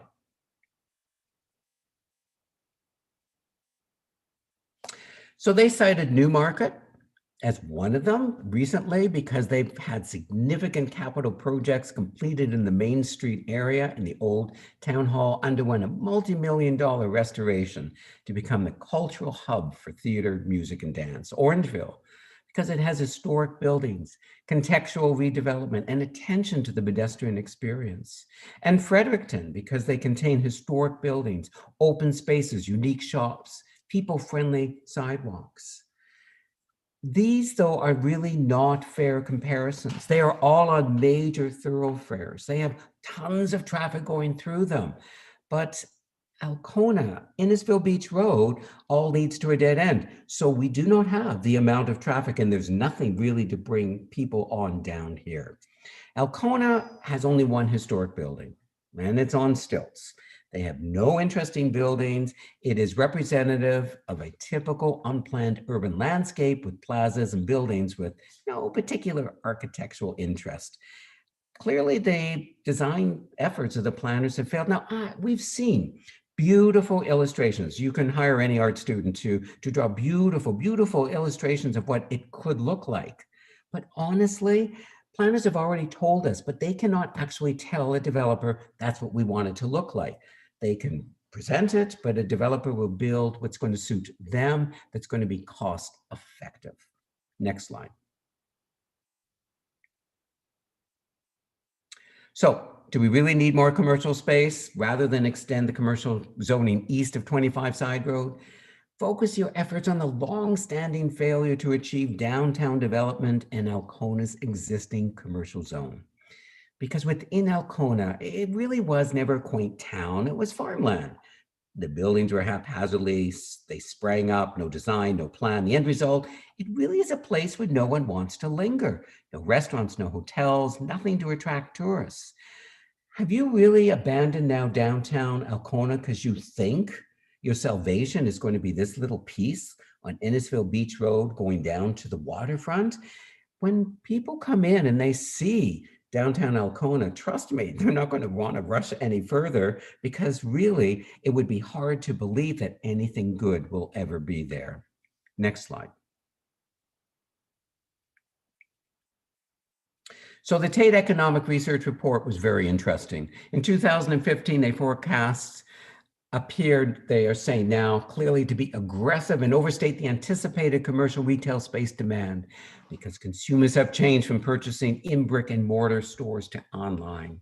The primary implication is a decrease in the amount of physical space required to accommodate future retail demand. In the 2015 report, they recommended an increase in warranted space of 540,000 square feet would be needed by 2021. And yet, in all that time, only 180,000 square feet of retail commercial space has been added, approved, or in approval process. We keep hearing, well, we've had 100 inquiries, 100 leads. In my own business, I've had more than that in the past year. That's all they are. It's like people walking into a store. They don't buy anything. What does it mean? It doesn't mean anything until they actually buy and say, I'm going to build. That is the only thing that is of interest. If you go through, the entire report focuses on critical things. A single loaded characteristic on a street is not a good investment. And that's exactly what we hear. They say retail streets work best when stores are on both sides of the street. They also say that retail is a reactive, they follow population growth and traffic. They do not typically lead it. Creating a street with ground floor retail from scratch is very difficult. An example of great retail streets typically had historical build form that evolved over many years. That doesn't exist here. Achieving a great mixed-use district may take decades to come to fruition. Next slide. So the observations, the report we did not feel supported this commercialization. They're very cautious in their words. Developers as well are not showing any interest in these lands because there's nothing in it for them. No population, there's not enough traffic, poor visibility, because it's a dead end. So we're really not sure how this supports your tourism strategy, if you have one, since there isn't a tourism plan really, and it's going to take decades to develop, if ever. There's lots of obstacles to making it work. And we're really not sure why this is so urgent to do now when there is no evidence it will succeed. Next slide. So, official plans, comparison. City of Toronto. Now, I do a lot of work with the City of Toronto. They identify areas for possible commercial development, put it in the official plan. Then they wait for a developer to express an interest before creating interim bylaws. The developer requests have to show plans, what they're really thinking about, and so on. And if they want to act on it, then the City of Toronto will create an interim bylaw. Innisfil, official plan, immediately want to rezone all of the areas that they believe for possible commercial development, hoping that will attract developers. It results in a loss of control over the development outcome. Developers listen to planner suggestions for setbacks, etc., but they build what they want. Planners can only control specific building code restrictions, and the result is a mishmash of styles, architecture, and look. The opportunity is emulate what larger cities are doing. Give control back to the town planners. Do not use interim control bylaws as your mechanism to realize commercial development, because that's not what attracts developers. They know what is in your official plan. Next slide. So the impact on properties if the designation actually is approved.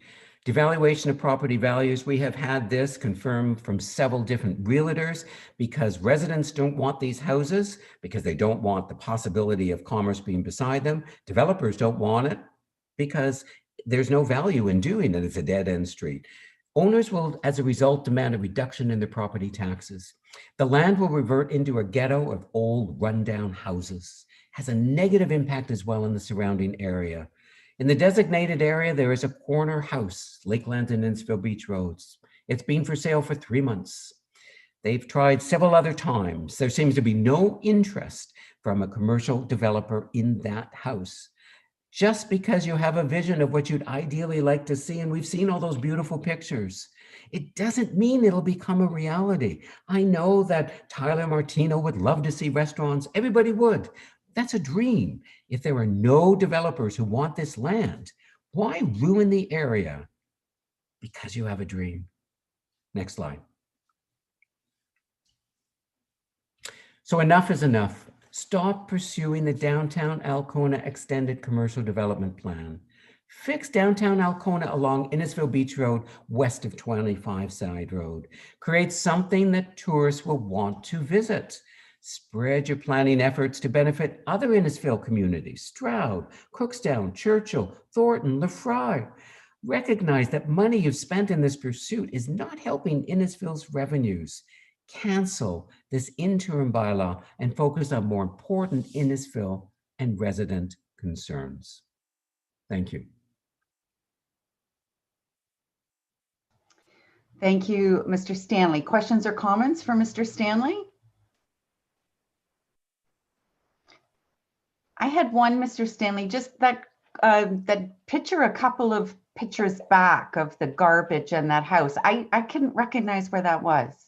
Oh, that's the only one that actually isn't from Innisfil. I just wanted to find an example of what will become because I didn't have enough time to drive around, but there are examples in Innisfil.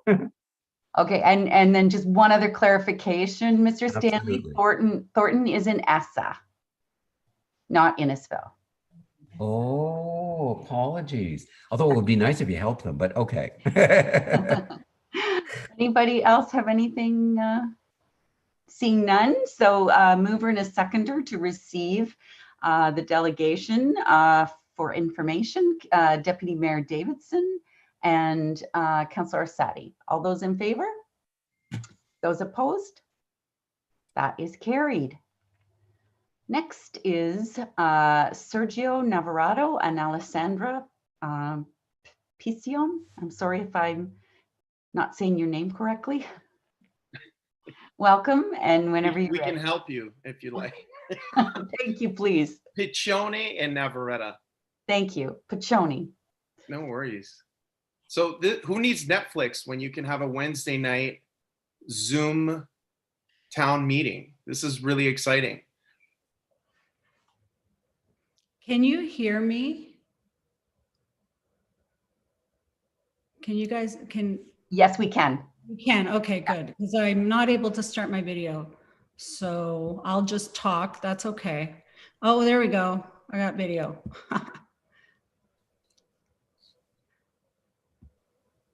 Okay.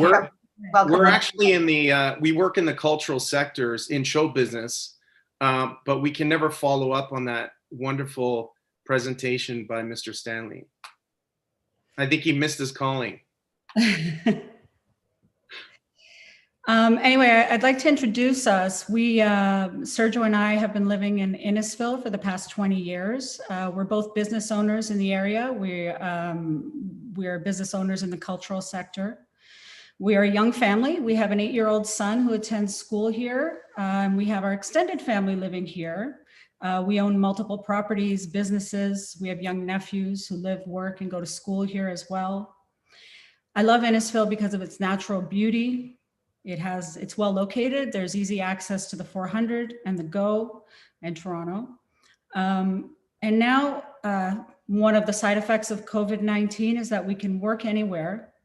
And we've been working more and more from home in Innisfil and are now planning to formally relocate our business here. I'd like to say a few words in support of the official Our Place plan on IBR east of the 25th Side Road. The vision currently is to connect it, to create an attachment to place, to create a connection to community, connectivity through fluid development is the way I interpret that. The vision is also to grow and importantly, to establish a managed level of growth and to sustain, to enhance the vitality of Innisfil's downtowns and maintain that small town feel that we all love. And to preserve the town while improving access to natural areas like the waterfront. The reason I'm so passionate about, well, not the only reason, but one of the reasons I'm passionate about this is because I want to live in this town. I want to live and work and see my family grow in this town. And I have a unique vantage point because we live in close proximity to the Innisfil Beach Road and Lakelands corner. We love the beach, we love the lake, we enjoy the park, walking through the park, and we enjoy it most of the year. However, we're also at a very unique vantage point to also see this. Next slide, please.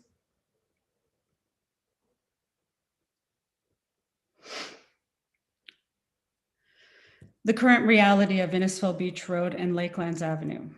It's pretty much the exact opposite of what the town intends through the official plan. Instead of connection, there's a disconnection and a detachment from place. There's no connection to the town. Locals are disrupted by all of the activity that happens down at Innisfil Beach Road because of the people going to the park, the lineups, the traffic. There's no connectivity. The visitors come into town, they don't stop anywhere because there's nowhere to go. Nowhere to go that's near the park and nowhere to go that's leading them into town.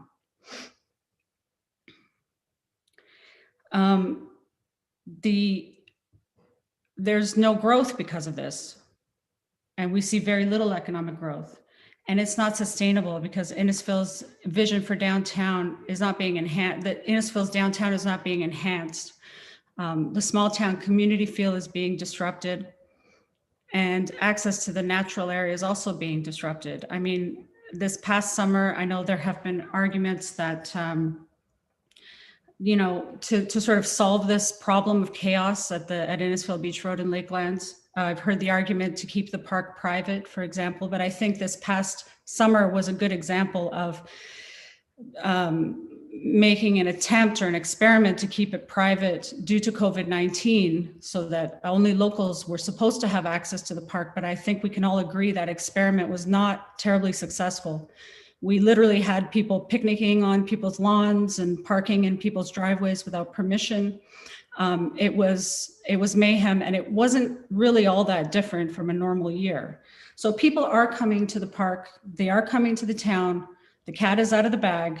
There's definitely tourism happening, but that's all directed to that one place. It's the only thing people know is that beach and that park. And it's a wonderful resource, but we're not taking advantage of it. We're not benefiting from it. It's not rippling at all into the town, and it's not helping to create place at all the way it is right now. It's also worth noting that over the past 2 decades, the park has also been a location where a lot of young people have spent time. They hang out in the park at all hours of the night. Cars go racing in and out of the park at all hours of the night, up and down the street. It's extremely disruptive. It's not peaceful, and it's not even safe.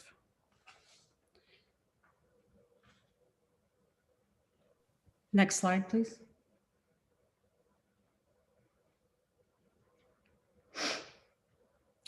This past summer, we conducted an informal petition where we took an informal petition by canvassing people in the park who were visiting.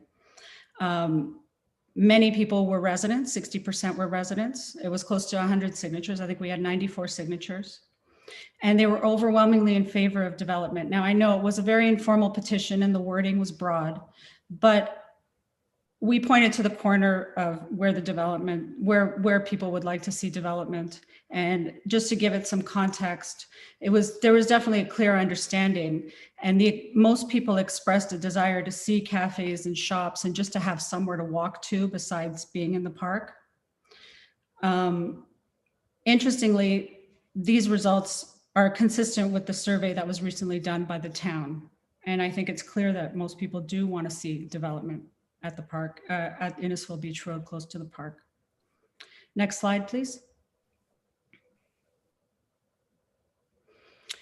Some important factors I think to keep in mind is the connection to Lake Simcoe. I've heard the argument many, many times that commercial properties west of 25th Side Road on Innisfil Beach Road are the ones to focus on, that there are commercial properties there that are not being developed.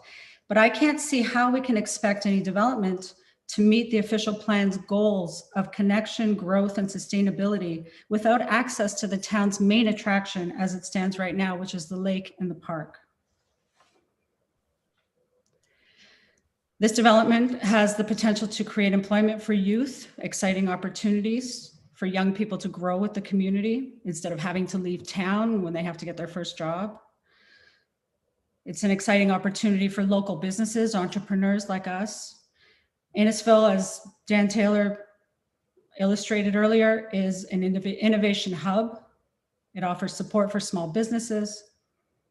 It's made headlines because of its partnerships with Uber and the Ryerson DMZ, which is an unbelievably progressive move. It's very impressive.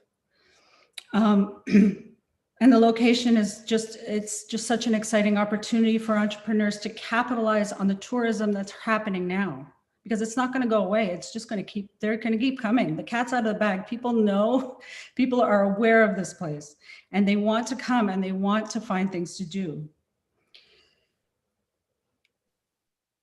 The stretch of Innisfil Beach Road close to the park is a key location for placemaking, both for locals and for visitors.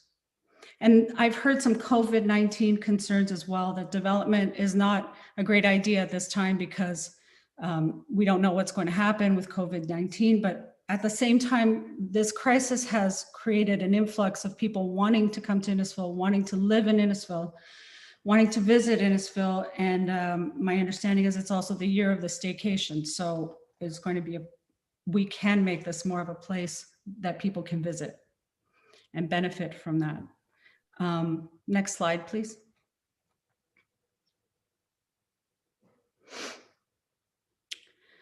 The way I see Innisfil, and the reason I'm here, and I think the reason many of us are here, is that it's a vibrant, growing community. It's a community that welcomes young families. And, I think many of the objections to the development don't really take into account the interests of growing families. Young families who want to make this place their home to live and grow and work and play. It's not just a town of cottagers and retirees. That's not the whole story. It's not even half the story. The stretch of Innisfil Beach Road is essential to making the vision possible and to create a thriving economy. Growth will happen.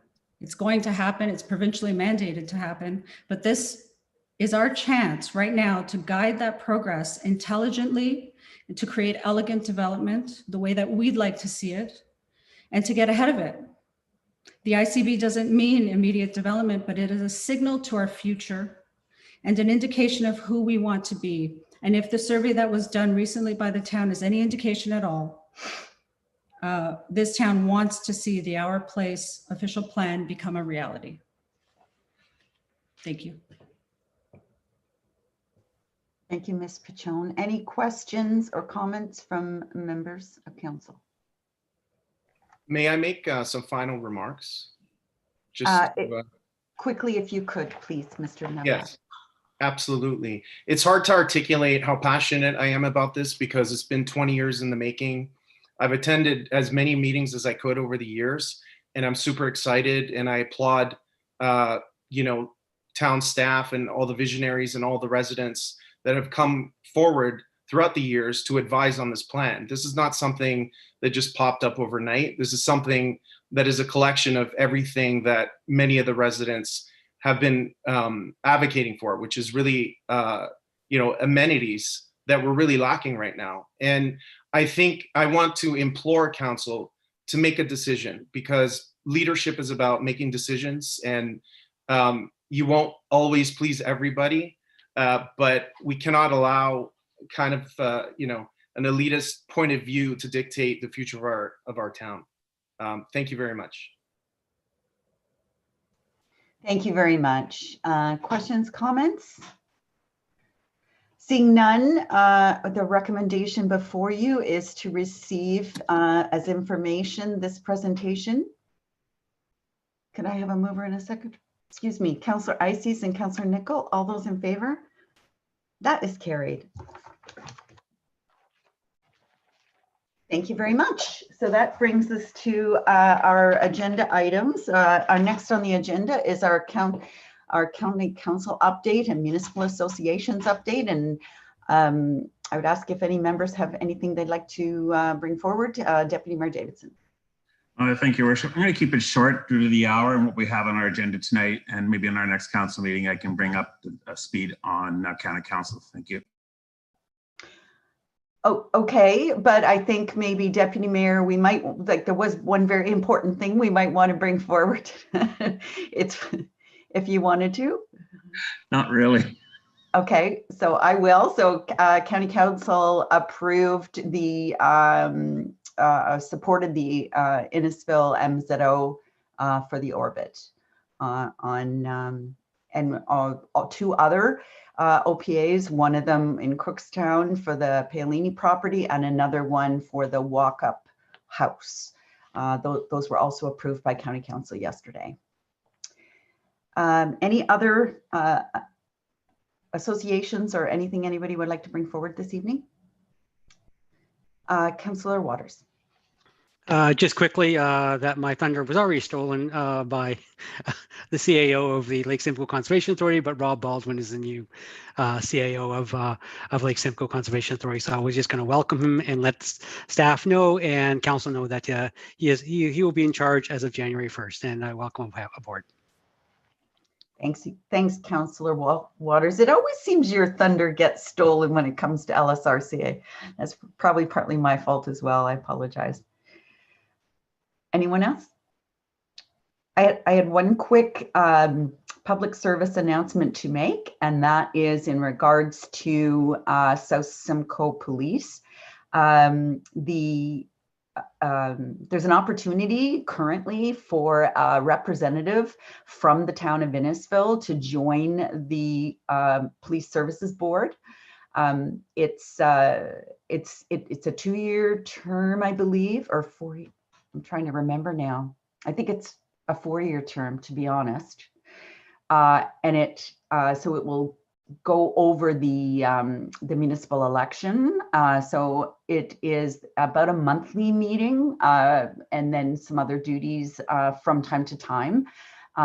It's a very interesting and rewarding board. I've only been on it since I've been the mayor, but really am enjoying it. And so I would encourage local residents who think that they might be interested in board governance for our police to please put your name forward, but please do it quickly because it closes November the 30th. So, or if any of you know people who you think would be great on the board, please let them know of that so we can get some applications in before November 30th. Thank you very much. Your worship?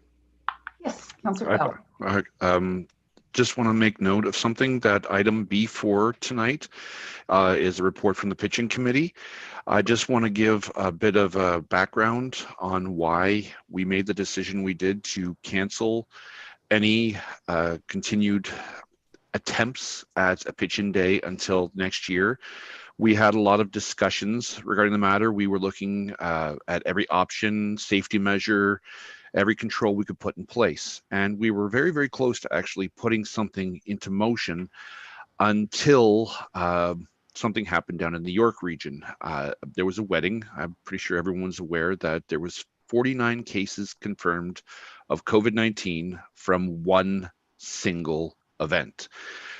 Just to put it in perspective, everybody went down to Vaughan. They came back and went to York region, Peel region, Wellington, Dufferin, Guelph, Halton region, Simcoe Muskoka district, region of Waterloo, Toronto, and Durham.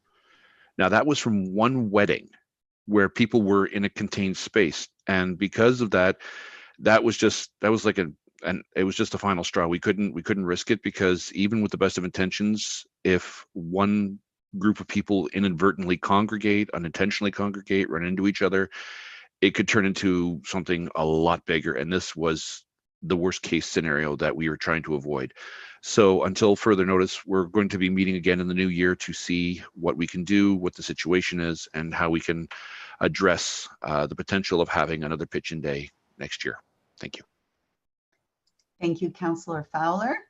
And I noticed that Councillor Payne is back, although now she's gone again. But I just want to welcome Councillor Payne back to the meeting. And now we'll go into our consent list.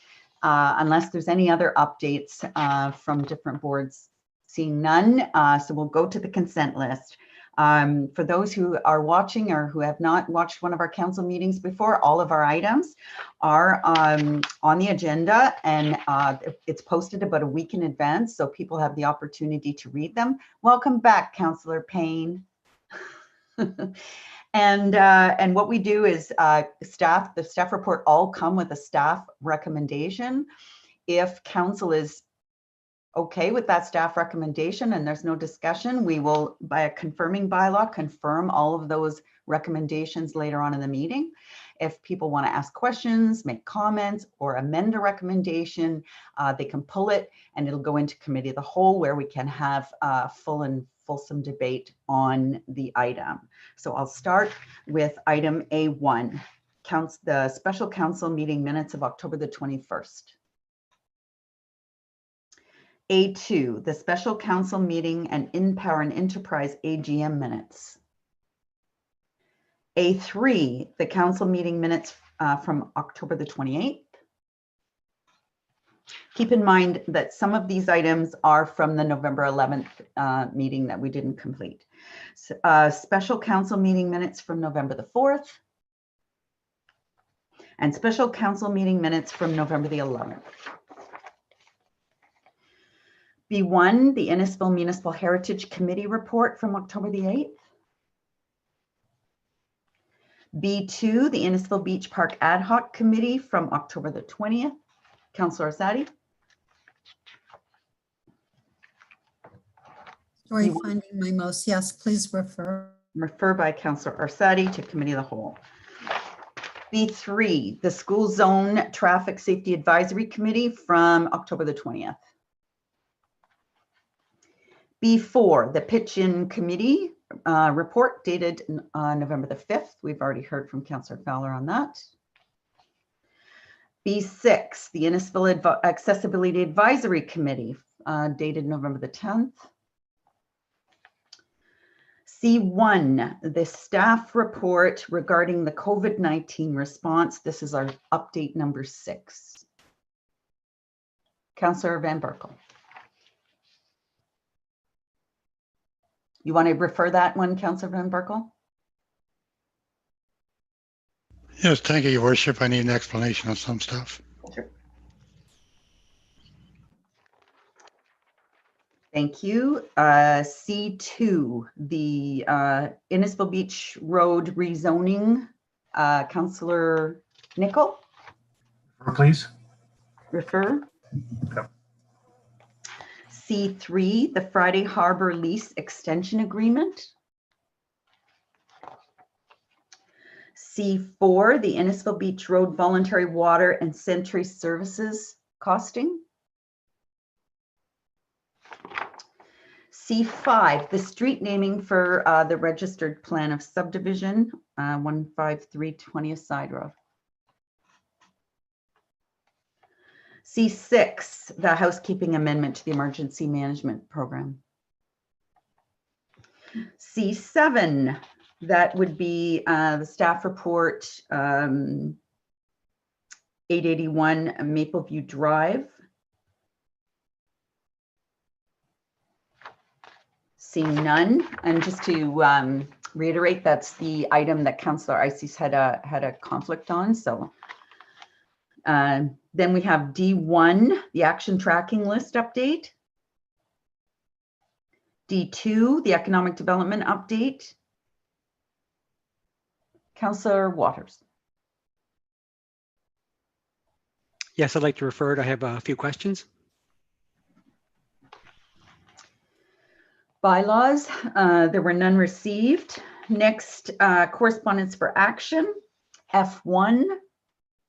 Councillor Nicol. Refer. Yes, please.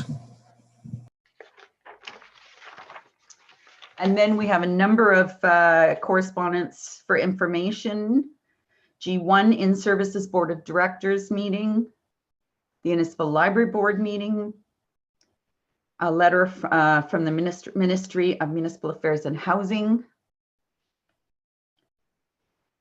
G4, Ontario Lottery Group update.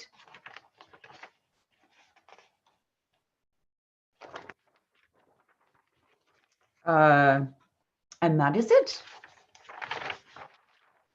I just wanted to point out to Council the letter from Minister Clark. If you didn't have the opportunity to read it, please take a moment because it was very complimentary to the town of Innisfil.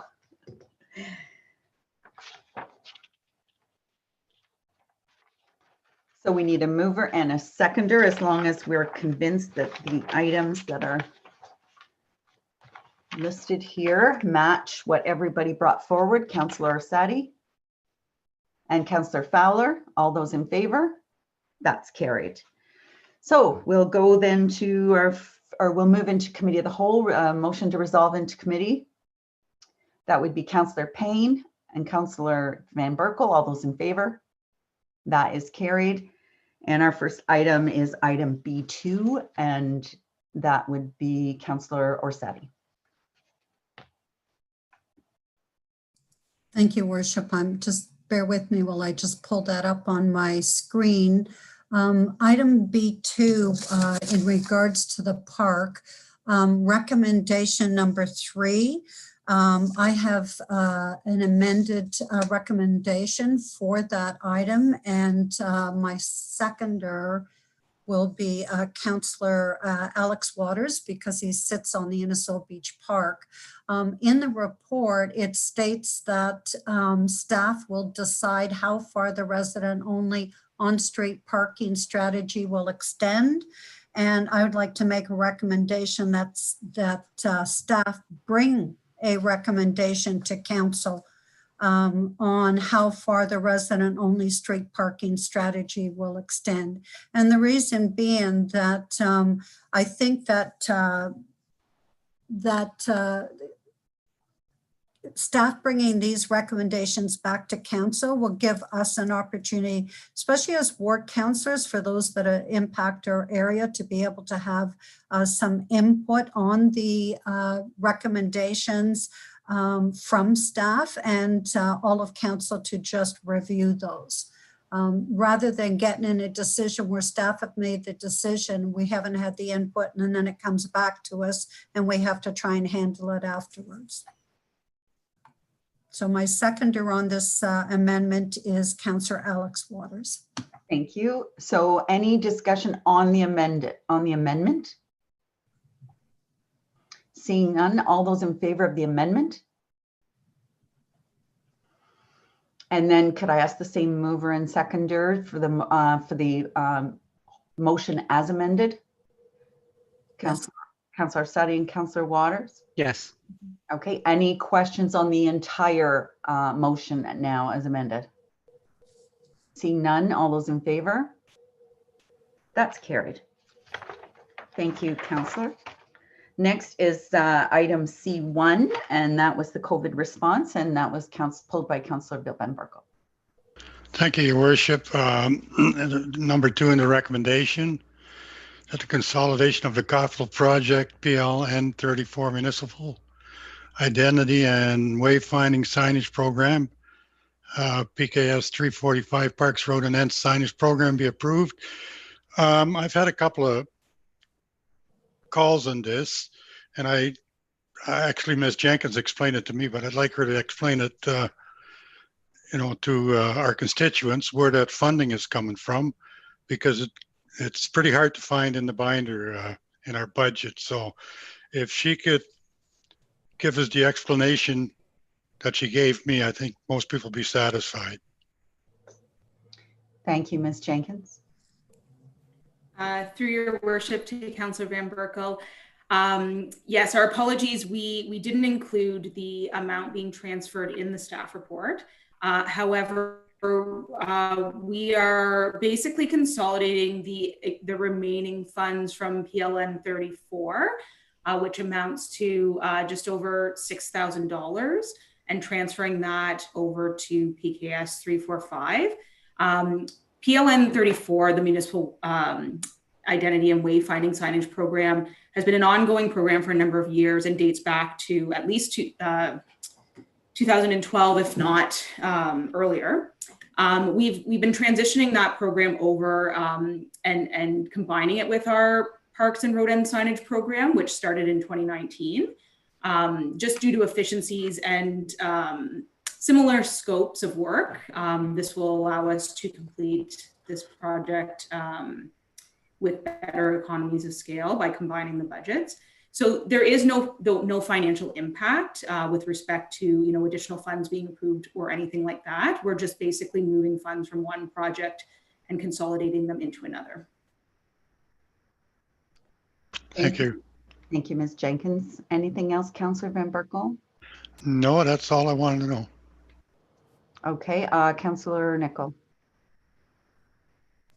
Thank you, Worship. Just procedurally, I'm wondering if there was a seconder to get this on the floor. I have no problem with the conversation otherwise. Okay, seconder is Deputy Mayor Davidson. Okay. Thank you. Any other questions or comments on this staff report? I just want to, Mr. Rayner. I expect you were going to say the same thing I was, Your Worship, which is just a huge thank you to staff who continue to pivot and adapt to these challenging times. This staff report, and I think, continues to be a comprehensive a collection of the amazing efforts that staff are making to continue to serve our community in these really challenging times. And I just wanted to particularly thank our health and wellness catalyst, Ms. Sandy Foster, who continues to quarterback our COVID efforts. And I also, in this report, particularly wanted to thank the finance team. This also includes, of course, our projection to year end.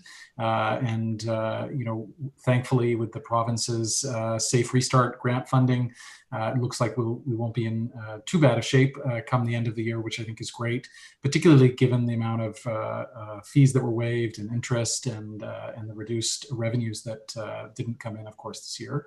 But just wanted to extend my appreciation to staff for their hard work. Thank you.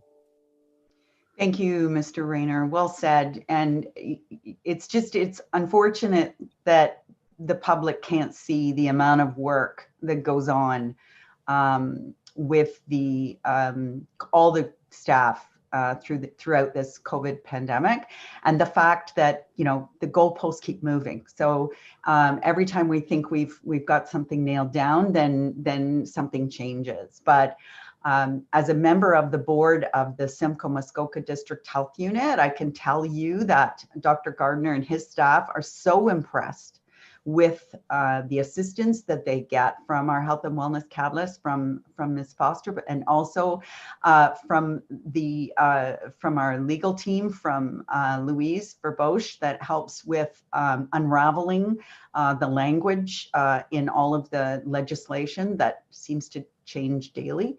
So we've been very fortunate to have such a strong team throughout this entire pandemic. And I know that it helps me sleep at night, knowing that we've got these incredible people on the front lines. So thank you. And thank you for pulling that, Councillor Van Berkel. Next is item C2, and that would Councillor Nicol. Sorry, Worship. I'm just procedure. Did we vote on the last item on the C1? You are my procedure police tonight, and thank you. I need you. I've been in interviews since 8 o'clock this morning, so I'm a little fuzzy tonight, and I apologize for that. So, all in favor of the item that Councillor Van Berkel pulled? That's C1, and that's carried. Thank you. And Councillor Nicol, and your seconder is Councillor Fowler. Thank you. Thank you, Worship. Yeah, just thank you, Councillor Fowler, for getting this on the table. Just a few comments if I could make just to start, and then kind of see where the table goes if that's appropriate. I've been thinking about this, obviously not just this past week, but for a couple of weeks now, and I wondered, is this time sensitive, and should we, possibly think about pausing this for the year to gauge the COVID rebound? But realistically, this vision is not changing what has been a years-long process for this council. I'm glad that council received the Innisfil Beach Road Urban Design Study today from MB Todd Hunter and Kensal Tatham, which dates back to 2006 and details the public consultation already started way back then. On page 20 of that report, it shows the waterfront precinct was identified for retailing to create a pleasant character to promote pedestrian traffic. It just further reinforces that this has been a long time coming already. Honestly, and looking back to 2006, when this began, the council of the day had the vision and started this journey for Innisfil Beach Road. And luckily, we still have members from then, including your worship, Mayor Dolan, our Deputy Mayor Davidson, and Councillor Van Berkel, who were involved in voting for that visionary step back then. The three of you have been involved with this and developing Innisfil Beach Road all along. This is nothing new. I hope that we as council continue to improve the amenities of this town and the Innisfil Beach Road plan to give all of the residents of Innisfil what has been in the planning for almost 15 years. If I can summarize it properly, as Taylor, Alessandra, and Sergio stated it, show the leadership, please build something for the youth, for the families, connect all of our residents, a destination for all of us. Staff and council have addressed the concerns on the Lakelands areas, and Innisfil continues to innovate. And I think we need to keep moving forward tonight and plan for the future now. Again, this is almost 15 years in the making, and deferring it for a few more weeks or months really does seem unnecessary, especially with this involvement with council for so many years. Thank you. Thank you, Councillor Nicol. Any other questions or comments from council? Councillor Fowler? Thank you, Your Worship. I've been following this for quite some time now, and I'm listening to both sides of the argument. And everybody seems to have a good point with what they want in their ideal situation, but unfortunately, reality is never going to be such. When it comes down to this, there's questions that I as a counselor would need answered before I would support this. Now, the number keeps on coming up that of the existing retail space, literally 1 square foot out of 3 is being used.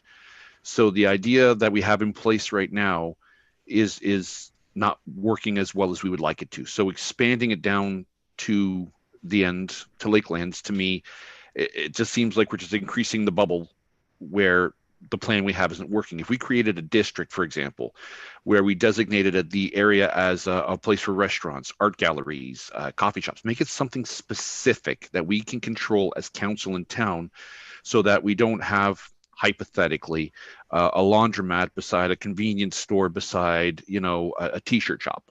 We want something creative. We have to create, like I guess the best term is a district.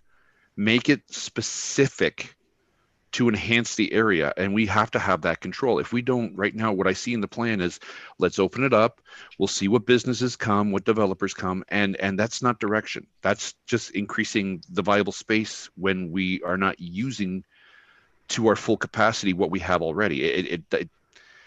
I can see the need. Like Sergio, I was on the phone with Sergio and I never had it earlier today. He was telling me that, he has ideas that he wants to put forth, an art gallery, a restaurant, some place beyond just the bare minimum. And I'm not seeing it.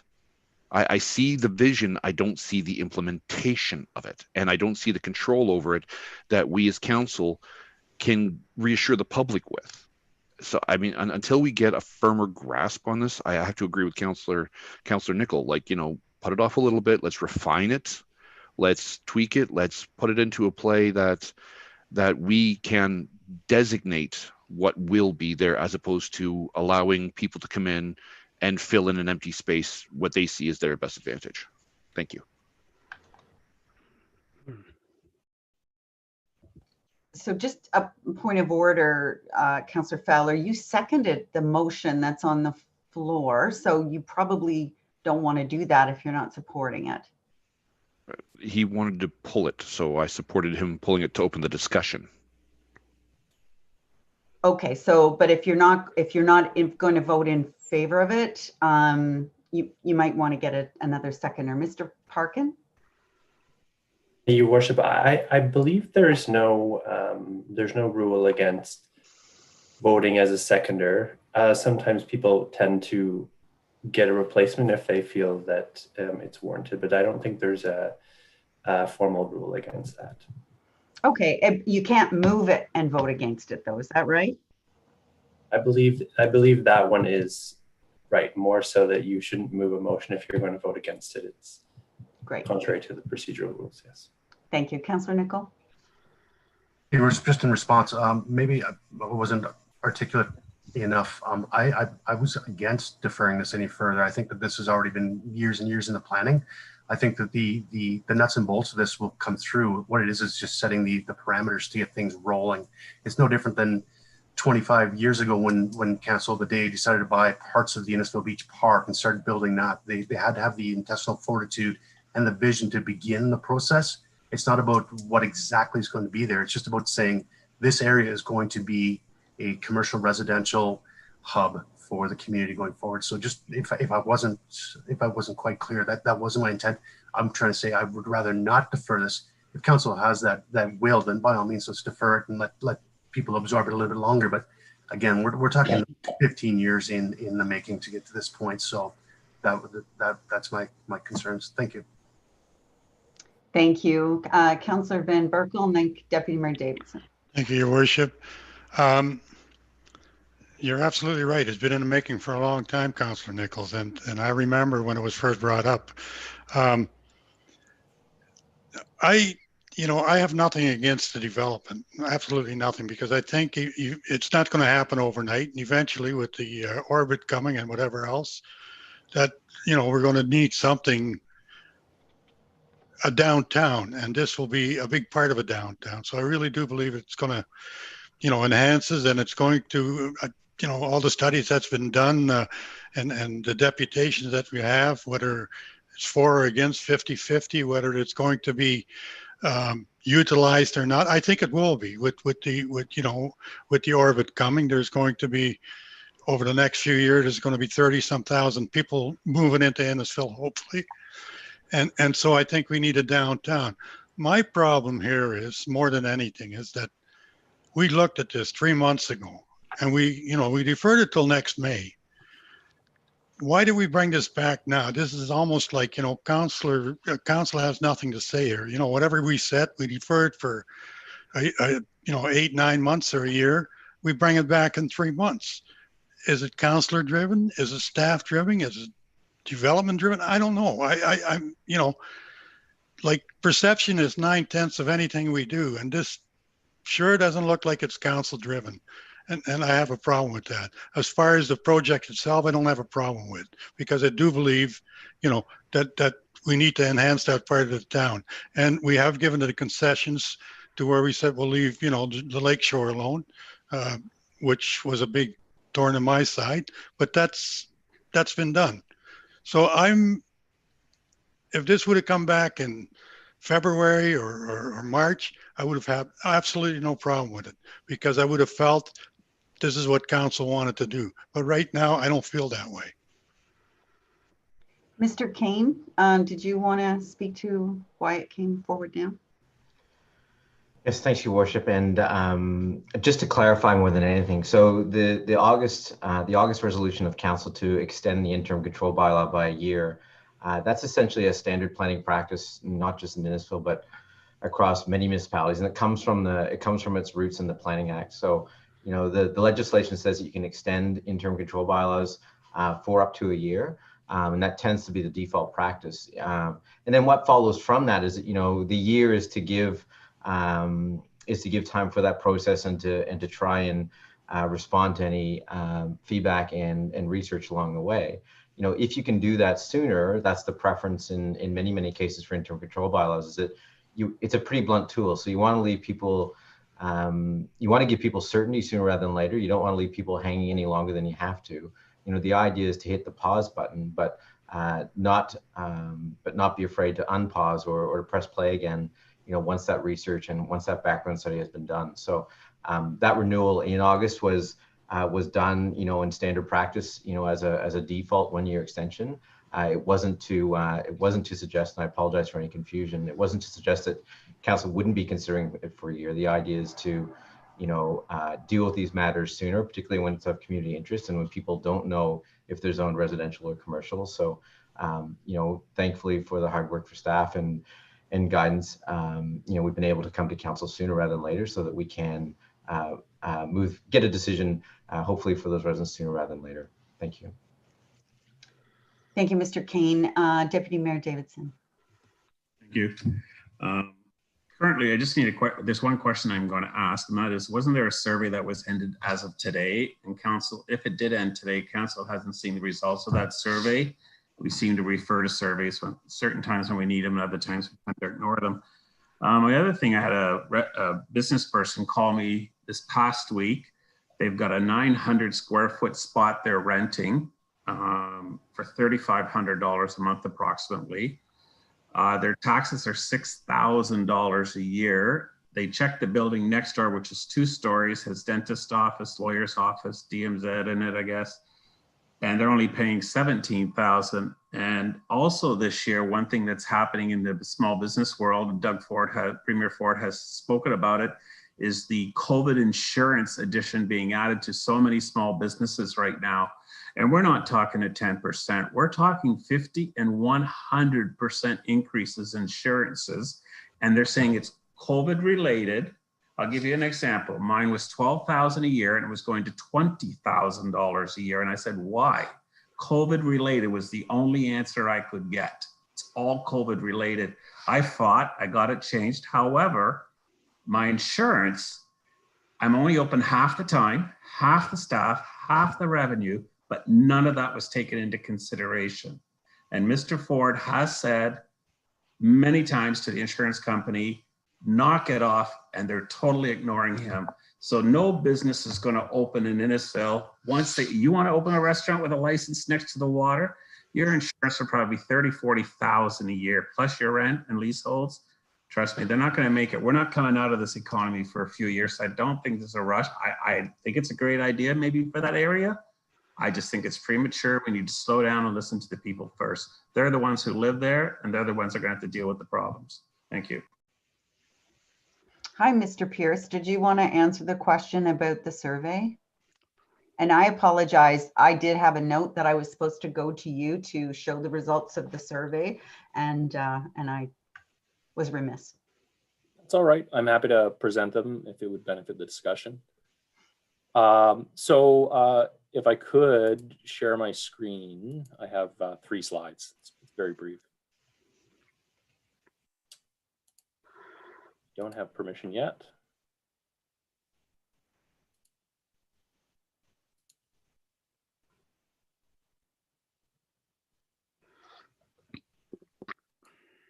There we go.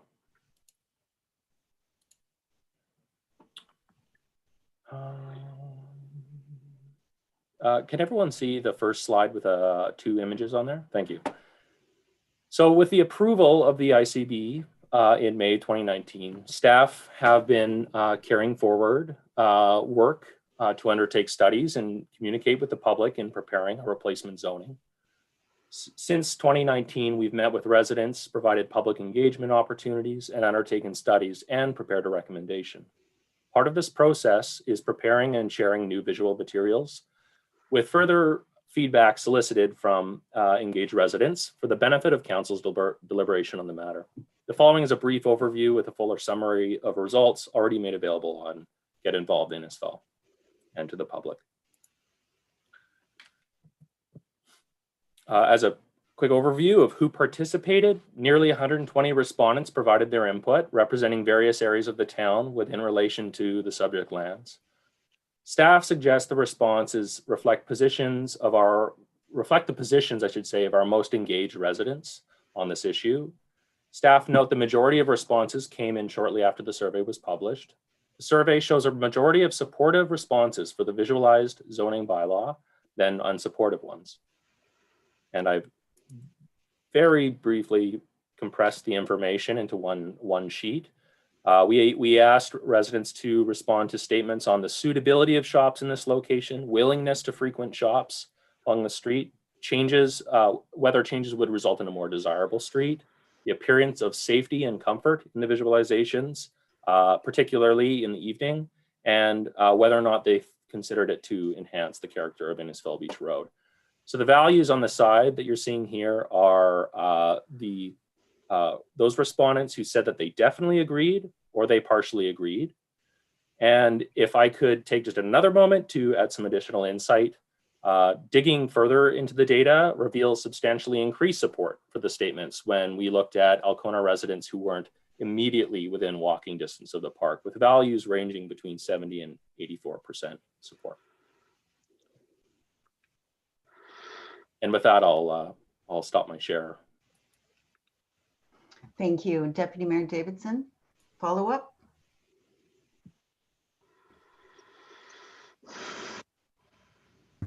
Okay, screen keeps moving on me.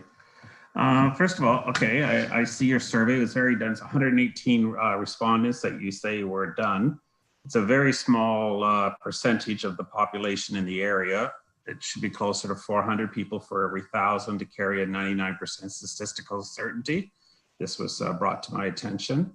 Also, one of the biggest problems that I heard tonight is that there's no architectural control. And let's face it, you walk down Alcona Main Street and there is no architectural control. I remember dealing with this when I was a councillor 12 years ago.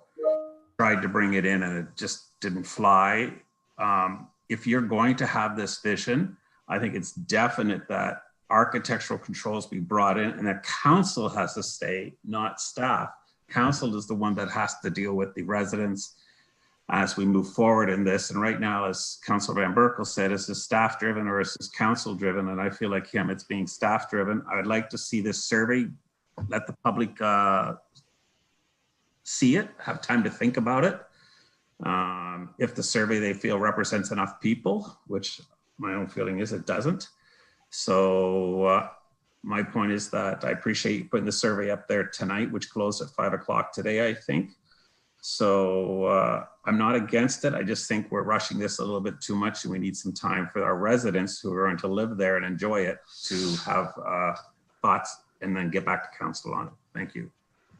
Thank you, Deputy Mayor. Ms. Nordstrom?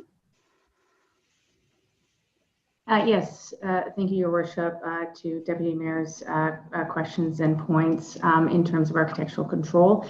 Any development that would happen if the zoning would approve would go through a comprehensive site plan review process and be looked at against our urban design guidelines to achieve just that. Good design is key here.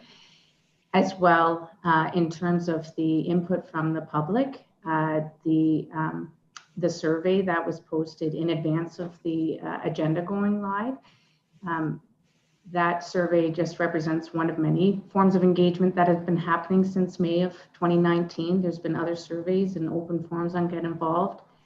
And that survey that was put forward was also directed to those who have been involved to date, who have attended the open house that we had at Town Hall just before COVID, as well as the public meetings, and have expressed an interest in the project. And while 118 residents might not seem like a statistically significant amount of people, it is more than the amount of people that you would get at an open forum or a delegation format. So they represent the voices of people who may not feel comfortable coming in and expressing their interests. So we were encouraged to see that 118 people who are in close proximity to the subject lands did reach out and give their thoughts on the survey that are available, have been made available since noon today on Get Involved. Thank you, Ms. Nordstrom. I just wanted to say that that I've been around long enough to know that when people really don't like something, that's when we have to lift the wall up at the town. That's when we get hundreds and hundreds and hundreds of people. Usually is when it's something they don't like, not when it's something they do like. Councillor Van Berkel. Thank you, Your Worship. I just wonder if Mr. Taylor is still here, if there have been any concrete inquiries of businesses that would move in if, you know, something was built there. Thank you. Mr. Taylor? Sure. Well, I mean, as you can appreciate it, at this point, we're not marketing that end of the downtown Alcona or the extension towards the water. You know, we're getting solid interest, and as I said, there's some behind the scenes development happening right now in the current area. You know, predicting the future, as they say, is a mug's game. However, I'm quite confident if we followed through on the type of vision that's in place and developed accordingly. And others, I think, have said this already. I mean, it's not going to happen overnight. These things take time. That there would be strong demand, but that's the state of the nation at the moment. Thank you, Mr. Hill. Councillor Ices. Thank you, Worship. I had some questions about the mixed-use zoning. I was under the impression that this zoning is particularly unique in that it allows a whole mix of different things. And I'm wondering, because this will be a long-term project, the residential part of it, those people that are there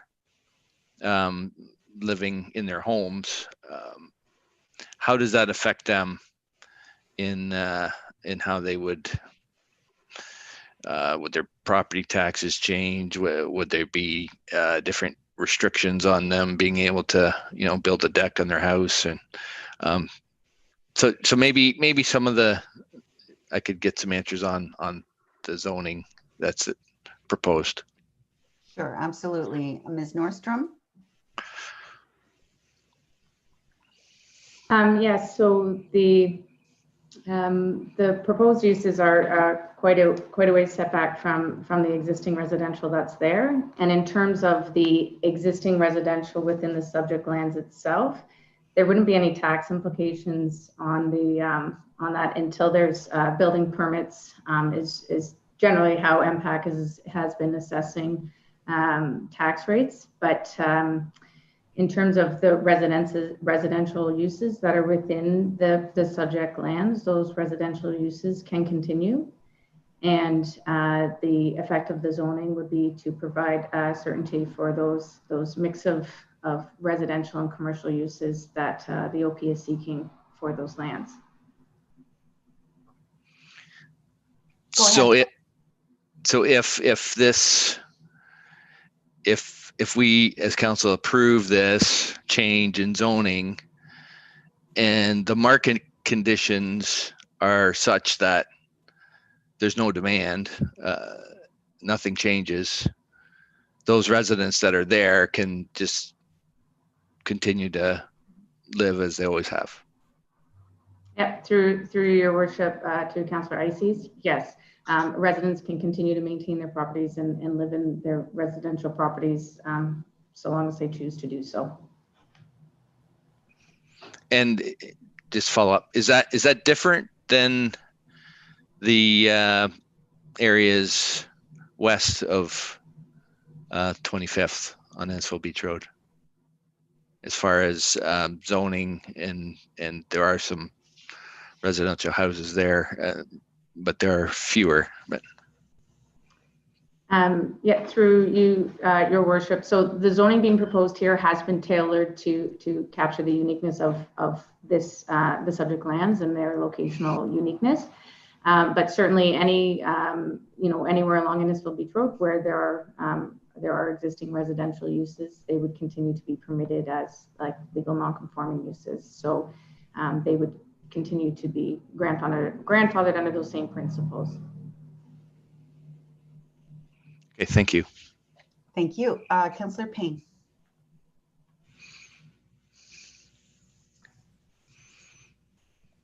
Thank you, Your Worship, and thank you for your patience for my technical difficulties tonight.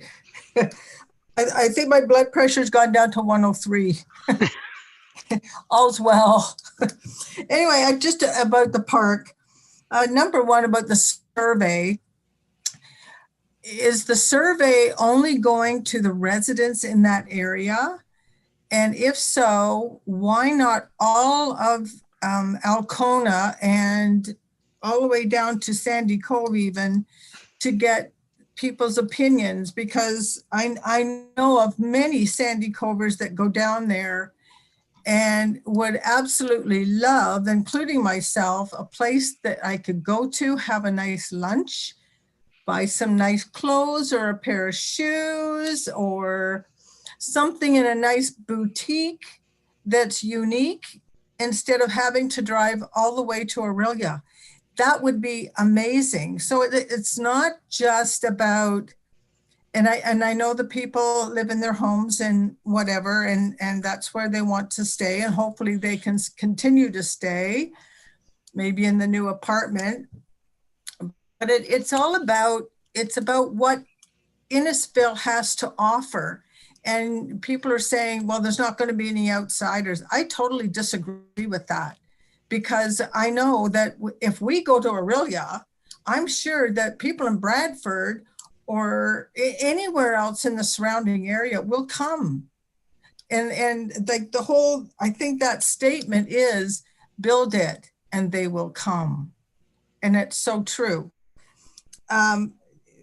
It's just, I just think we need some place where you can go to the park and enjoy the water and still be able to go to a nice place to eat and shop. So I can't see anything wrong with this. I'm excited about this, to be honest with you.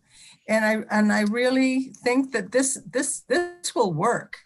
It really will work. We just have to sort of get our minds out there and get your imagination going, folks. And I think it's going to be a great thing. I really do. Thank you, Council. I'm just going to ask Mr. Pierce to answer that question about the where the survey was. Thank you, through your worship, to Councillor Payne. So the survey was provided through social media. It was published through social media to any resident of the town. And we also provided direct links to previously engaged residents, particularly those around the park. Follow up, Councillor Payne. Thank you, Worship. Where do we find the survey? I think it's over now. I think it closed today, Councillor Payne, about 11 o'clock. Well, okay, for something this important, should it not go further on?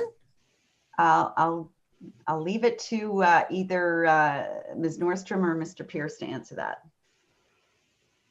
Yeah, so the results from each the survey is up on Get Involved with the visuals that were presented,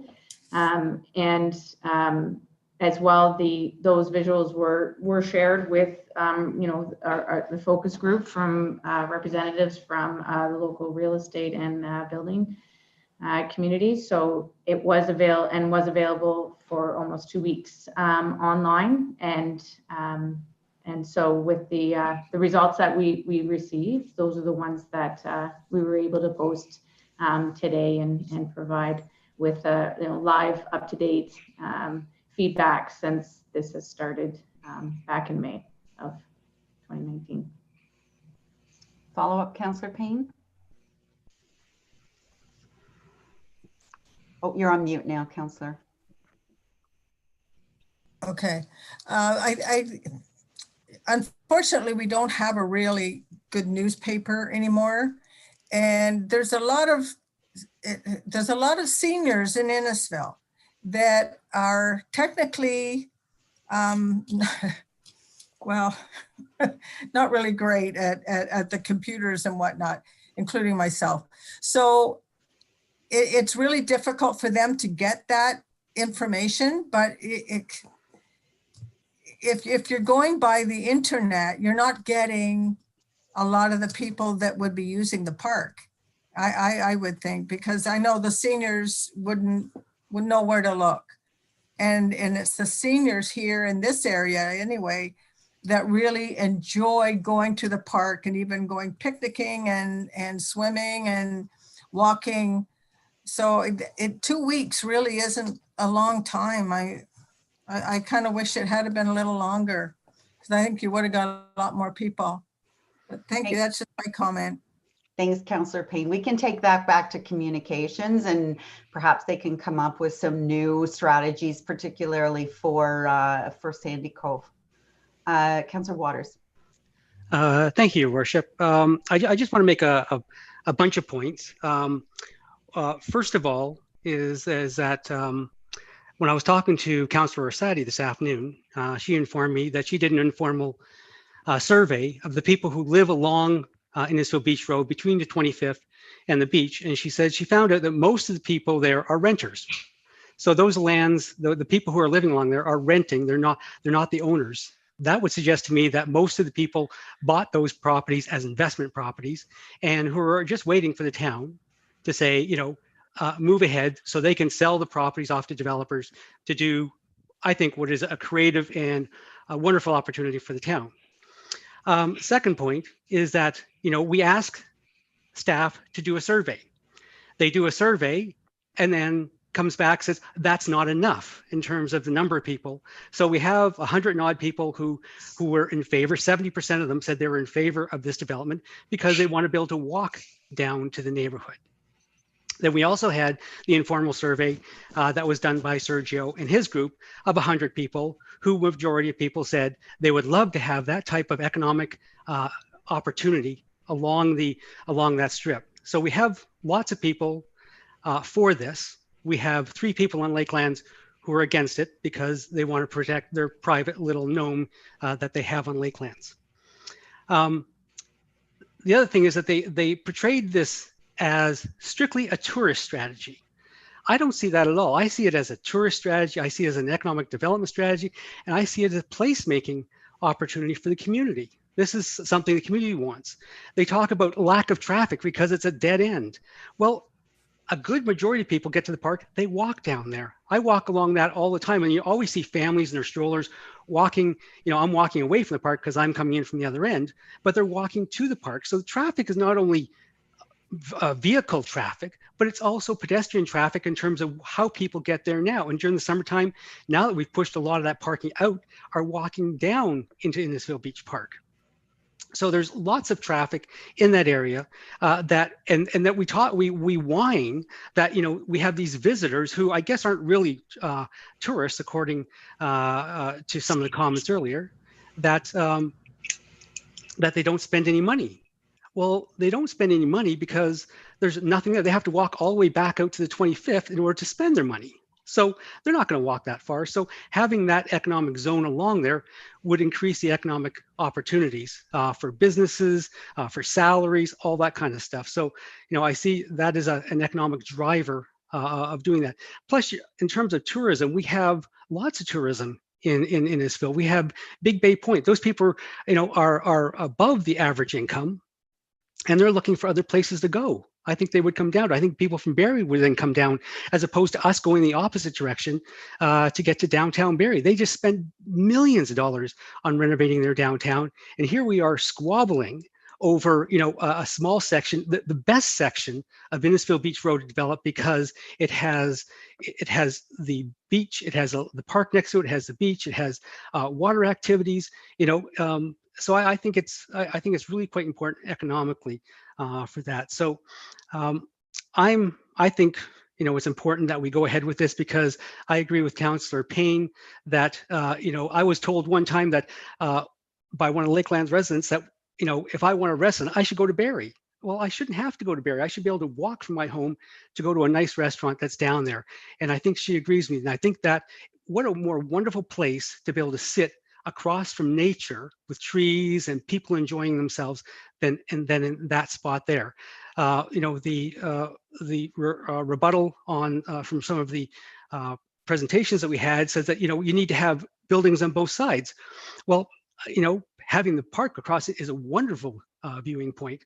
And even Mr. Knox said that even though he doesn't like I don't think he likes the commercial part of this, because he did suggest 3-story brownstones would be a wonderful thing to go in here, all residential, no commercial.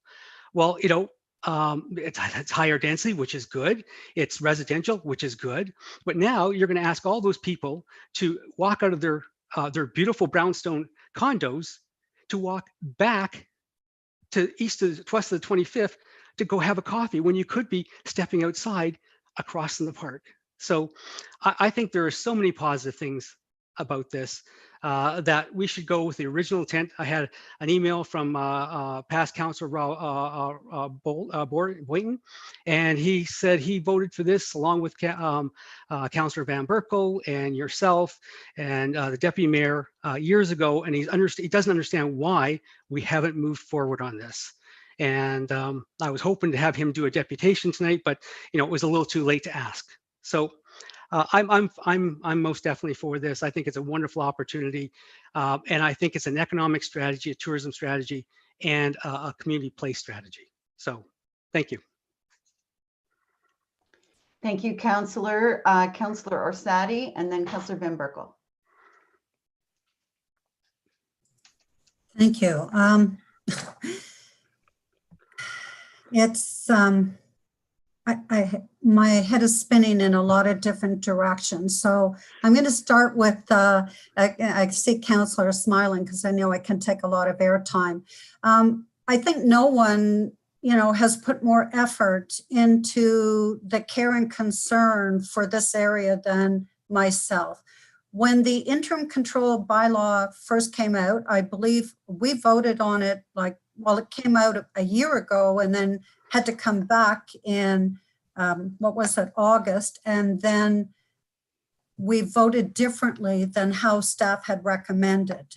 And so it's been an extension. So I really think it's 15 months that this has been before us, 15 months that residents have been held who live in Innisfil Beach Road and parts of Hastings in a frozen state, in turmoil, that they feel that they would like to have a decision to be able to move on with their life, because it's very unsettling to them.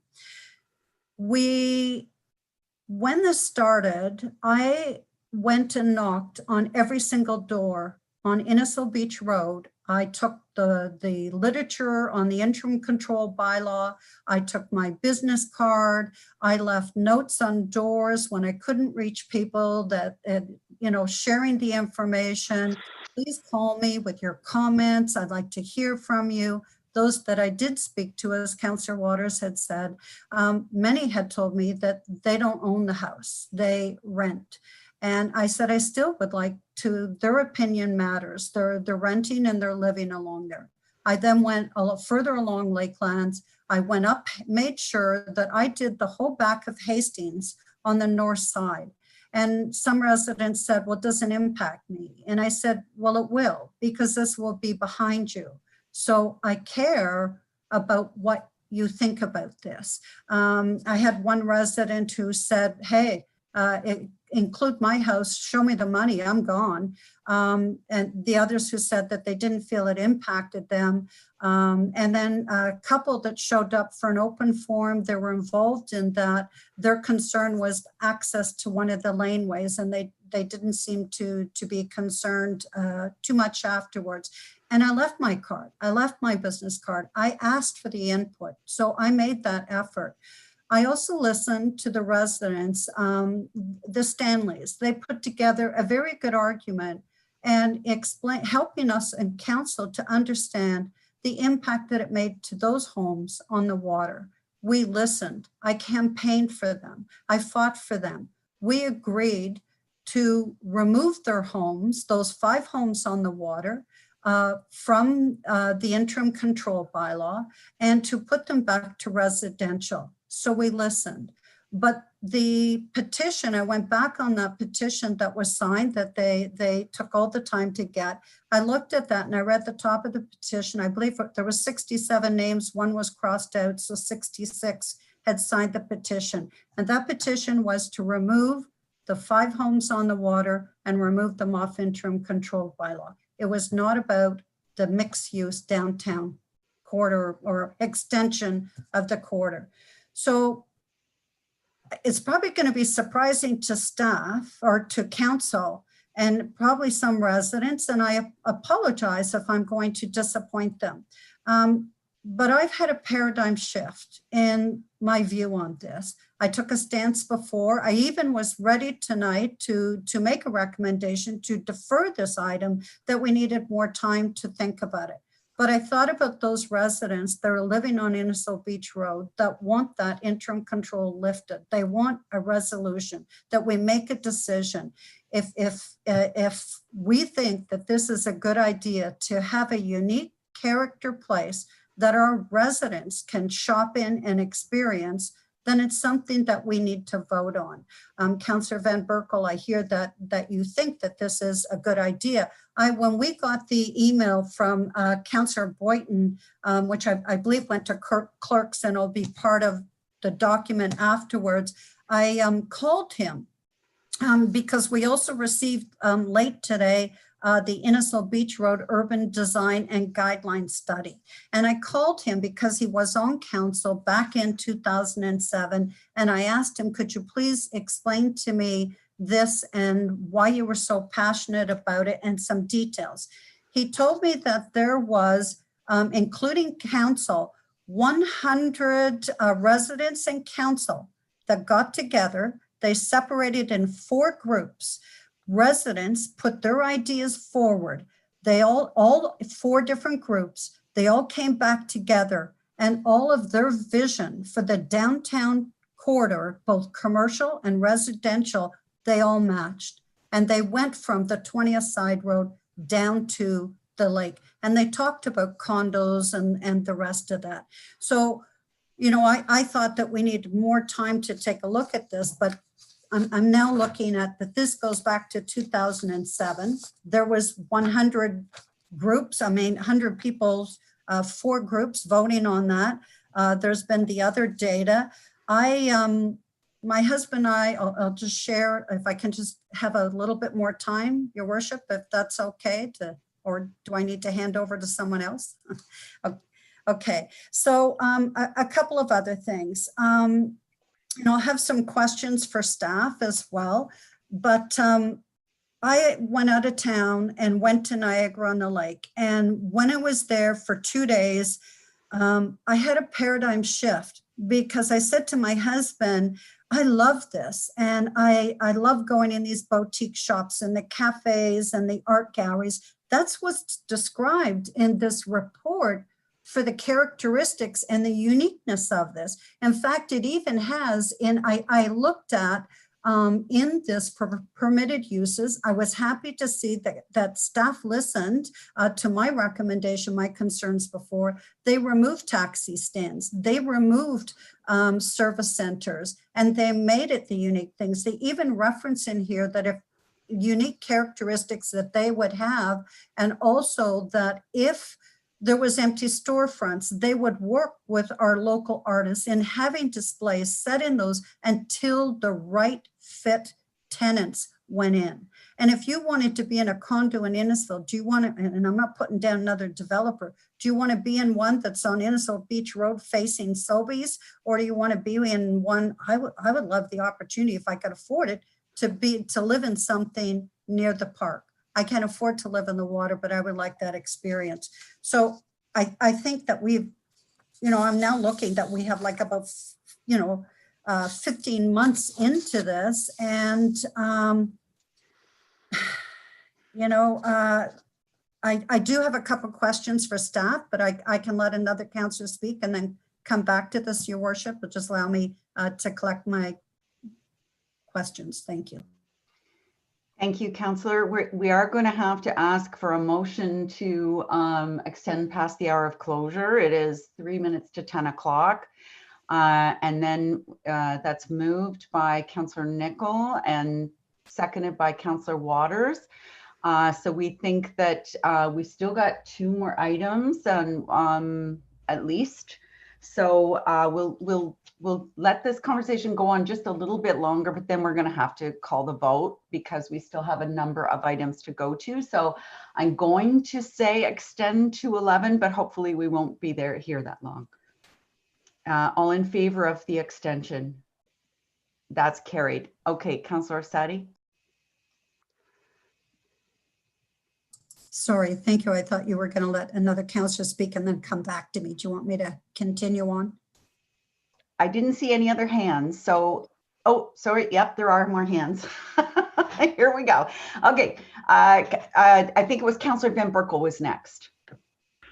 Thank you, Your Worship. I'm just going to be quick. And you're right. We voted on this, I think, back in 2006. We voted on a vision. Everybody had, I think at that time said that, a vision a plan with a vision is a dream, and one without a vision, it becomes a nightmare. So that's what we basically voted on, and it's come to fruition. Right now, we're ready to do some planning, and I agree with all this, and I still do. I think we need it, and I just said that. The town is growing, and I'm not worried about parking because there's ways to overcome that. You can build parking garages. There's lots of room, on Innisfil Beach Road next to the hardware stores, big open lots. You can build a 10-story parking spot as far as that goes. So those are not concerns for me. My only concern was that it's like, this was just done in August. Why couldn't we have waited till in the new year? It feels to me like like council is being ignored. That's my only thing. As far as what we're doing there, I don't have a problem with that. I just like council to be in control. That's all. Thank you. Thank you. And council will vote tonight and definitely be in control. So whatever that vote is. Councillor Feller. Thank you, Your Worship. Again, my concerns are in line with our deputy mayor. When it comes to architectural control, the idea of opening it up so blindly, and I understand Ms. Nordstrom said that there's a certain standard that has to be followed or kept.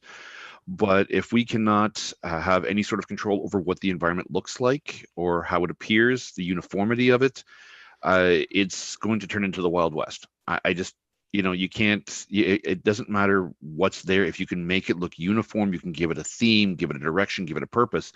But at this point in time, we're more concerned about getting the people there than what's going to happen after they get there and the buildings are built and what they look like, because they're meeting a generalized standard of what they should be. I'd like a little more control. I agree with Deputy Mayor Davidson. We need, as council, to say, this is what our idea is, this is what the public wants us to do, this is how we do it, or this is the theme that we're going with, this is the district we're creating. Until that point in time, it's basically, hi, we're changing the designation. If you want to build there, great, go build there, but it has to be ABC, and then you can fit into the cookie cutter image. I don't like that. That doesn't create a district. It doesn't create an area. It doesn't create a theme which will draw people in as a space where they can walk along and feel comfortable. It's going to be mishmash, and that it doesn't sit right with me. Ms. Nordstrom? Yes, through your worship, through to Councillor Fowler's comments. So yes, again, through the zoning, to avoid sort of piecemeal and ununiformity is the intent of bringing forward the mixed use zoning that's before you tonight, to establish those placemaking principles right within the provisions of the bylaw, as well as the urban design guidelines that are in place that will be reviewed through site plan to ensure that the uniqueness and placemaking and cultural aspects of this distinct sort of Main Street vision are upheld as development applications come in. Thank you. And I would suggest too that the items, the permitted uses and the staff report, Councillor Feller, if there was something in there that gave you heartburn, you could propose an amendment to have that particular use withdrawn off the list, if that's helpful. And I'm going to go to the next person, and we're going to keep new information, please, and not repeating stuff we've already said before, if that's at all possible. Thank you, Councillor Nicol. Thank you, Worship. Not to steal Councillor Orsatti's stage here. Just one final comment, just to say on what I'm thinking. So what I've heard here from Councillor Van Berkel and Deputy Mayor is that they like the idea. They just want to wait. But again, I'm confused, as it was the 2006 council that were the ones that started us down this path 15 years ago. I understand Councillor Fowler has some concerns with the complete designs, but as staff have alluded, that will come. We will control that. So should we wait? No. The Health and Wellness Center was a great idea. Should we have waited? No. The IRC, was it a great idea? Should somebody have waited? No. That was an amazing thing. Town Hall, the police station, Kempfell Base School, Uber, all great ideas. And this council and previous council have made the right decision for all of the town. I would really hope that we would be all unanimous in this decision to see the vision and begin that growth and that change at Innisfil Beach Road on the east side of the 25th. So I hope that council has the fortitude and sees the value in this. Again, it's a long process. To this point, it's 15 years to here, and it's going to be another 10, 15 years before that entire vision, I'm sure, comes to light anyway. So, but we need to start somewhere. So that's all I've got to say. Thank you. Thank you, Councillor Waters. Then we'll go back to Councillor. I think Councillor Nicol covered that. I don't think we're in May, we're not going to be any further than we are now. We're going to have the same opinions. We're going to have the same people advocating and the same people, arguing against it. I don't think we're going to be any further in May than we are today. So I think, I'm glad that it's going to come to a vote. And if people vote against it, just remember that if you think it's a good idea and you want to put a nail in the coffin that it won't come back, I guess that's their prerogative. But I think it's a good idea. I agree with Councillor Nicol that we should, if it's a good idea, we should vote on it like everything else we voted on in terms of what he just suggested. Were good ideas. They need time to plan, and we have the controls. We can implement the controls to satisfy Councillor Fowler's concerns. Thank you. Thank you, Councillor Sadi. Thank you. I just wanted to say that for control, all planning applications come back to the town and council votes on them. We vote on the design, we vote on everything, and planning staff, if they are setting the guidelines as they have in this document, I see that council will have that control to vote on those. Also, I wanted to ask staff, planning staff, Ms. Nordstrom or Mr. Pierce, what was the date that we first started this interim control bylaw? When was it in place? Because that's when we started all this. It wasn't 3 months ago. Wasn't it about 15 months ago? Anybody have that date? Ms. Nordstrom or Mr. Pierce? It was Yes. a year, wasn't it, that it was brought back to council in 1 year? Through your worship, to Councillor Sadi's question, it was, the ICB was put in place originally in May 2019. And then as a result of COVID and there being a pause on planning matters for a few months, it was brought back in August of 2020. Okay. And so the extension that was granted back in August was for that initial remainder of that 2-year period, which would be May 2021. Okay, and just while I have you, Ms. Nordstrom, another question. One of the, I think it was maybe Mr. Stanley, I can't remember, or someone else who said, why don't we wait to act on interest, then create an interim control bylaw? Is it done in the reverse way? I'm just thinking like, to leave this and then go back to it all over again only when there's interest, when this is probably this is putting in a vision that probably won't happen for about 20 years. I didn't know if it can work in the reverse that way. And then I just wanted to remind council as well, I received a lot of opposition about the affordable housing building that's at 813 Innisfil Beach Road. And it is beautifully landscaped, and it now has 54 housing units of affordable living to our residents. And it fits in, to the neighborhood. It's sometimes we fear something until it works. And then we realize that most of our fears are gone. And I love to shop in those downtown boutiques. That's what I go out of my way for. Councillor Payne, I think I'll be there with you shopping, because it draws, women do like that. We do like the individual characteristic areas, and we will go out of our way for it. And I feel that the young fellow who asked for it, he is the youth, he is our future. And I believe that our residents deserve that opportunity to have that in their own town. So this is a total paradigm shift. I've done my homework, I've looked at it. I left all the information to residents, and the only concern other than excluding the ones on Lakelands is please make a decision so that this can be removed from those residents who are on Innisfil Beach Road that would like a decision made so they can move on. Thank you. I just wanted to take a moment to tell you all why you ended up with that package on your doorstep today. So I guess one of the benefits of being a pseudo hoarder is I have boxes and boxes and boxes and boxes of staff reports. And one of my COVID projects was to get rid of some of them. So much to my surprise, when I was going through one of my boxes, I found the original Town of Innisfil urban design study and guidelines in one of my boxes. So I'd asked staff to copy it and give a copy to each person. So we all had the history of it. And I know Councillor Ices, when we were having this conversation and a long time ago, I think it was back in August, about like, how did this all come about? And you know, so this is the document that tells you that, and it talks about the process that we went through at that time, and also about the PowerPoints and the presentations that were made to the councils of the day. So the ones with intimate knowledge were really Councillor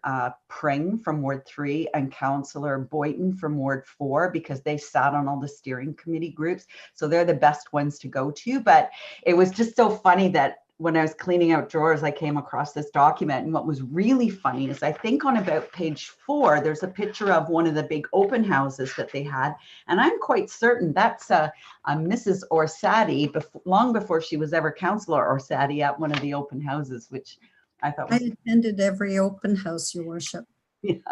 Anyway, so a copy of that for everybody to have a look at. And for I'll give my copy to staff. So if other area residents kind of want to understand how this happened, we can have that that put forward for them. Councillor Orsatti. One final request, a recorded vote on this item, please. Thank you, Councillor. And I'm going to Councillor Van Berkel. Just one short comment, Your Worship, for Alex. It's a long way from Bellure to walk for coffee. Thanks, everybody. And I really appreciate all of the work and the effort everybody has put into this. And I understand everybody's point of view. But I really think, I have to say that, I was so depressed after I listened to Mr. Stanley's delegation. Like, it made me want to move. Like, I just, that whole, other places are doing it right and we're doing it wrong. And I really do believe that, if we think we can, or if we think we can't, we're right. If we believe we can't succeed, then that's exactly where we'll end up. And I think we have to believe we can succeed and work towards the visions, both those that we come up with and those that our predecessors have come up with. And with that, I'll call the vote. Mr. Parkin. Thank you, Worship. So I will read out the names. Our recorded vote sheets are randomized, so it'll be random order. And if you can say whether you're in favor or against when I call your name. Councillor Nicol. Favor. Deputy Mayor Davidson.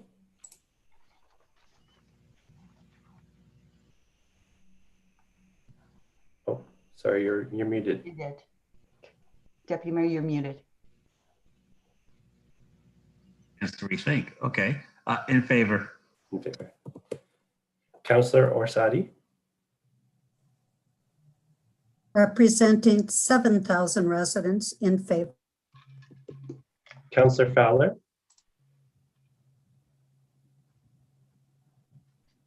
In favor. In favor. Councillor Ices. In favor.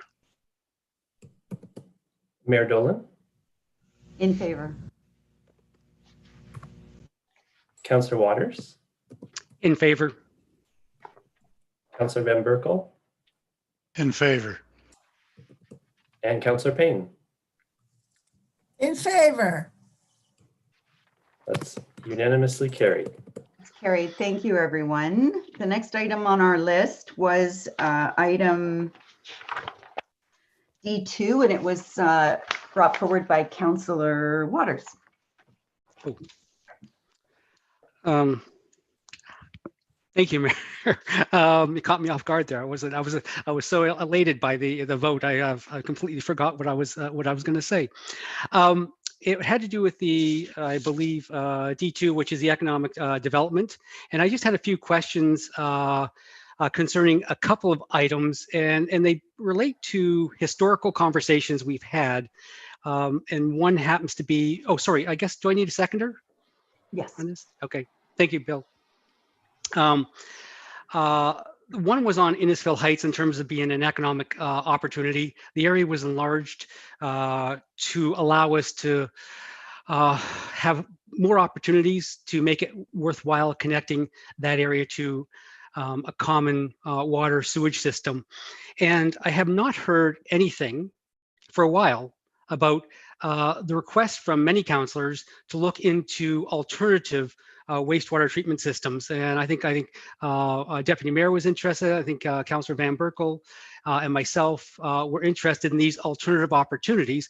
But I've heard hide nor hair of that economic opportunity there, because not only can we expand the area, but we can do it in an Innisfil way in terms of looking for innovative solutions. So, so that was my first question, and so I'd like to find out from there. Are we still considering that? Is it, because I've heard nothing from In-Services about this at all. Yeah, I can certainly make some comments on that. So my simple answer is actually Brendan and myself, I don't know, maybe 9-12 months ago, out of a little bit of just frustration on the time frame that it's going to take, let alone the dollars to service, did a call for proposals. And we did get some responses. At the end of the day, they didn't really seem to be solutions. So, and maybe to the background, like I would say Brennan and I were biased towards that new technologies could work. So we were looking for solutions, and we did involve the folks at In-Services, and at the end of the day, we were not successful. So that's not to say that there isn't a solution out there, or that we shouldn't be doing a full court press or something else. But we did do I'm going to suggest, a pretty honest effort, and we came up dry on that round. If you needed any follow-up, I could certainly pull up the files and revisit it. I'm a little rusty right now because it was about 12 or so months ago. Yeah, I wouldn't mind following up on that, just because we did have one proposal in front of us. I think was from an associate of the Cortel Group. So, it would be interesting to see why they weren't interested, since they were the one who proposed it, not only for the Highway 400, but they're also interested in doing it for, I think, for the Churchill as well. So, so I would be interested in following up on that at a later time. My other question had to do with the economic development that the orbit brings to us. So there's all sorts of opportunities around the new commercial opportunities that the orbit brings. But I'm thinking of combining the opportunities there as well as the 400 lands in terms of a strategy of, if we're going to be going after sustainable green building design, is attracting those types of industries to those lands to supply what could be new building materials, new design concepts.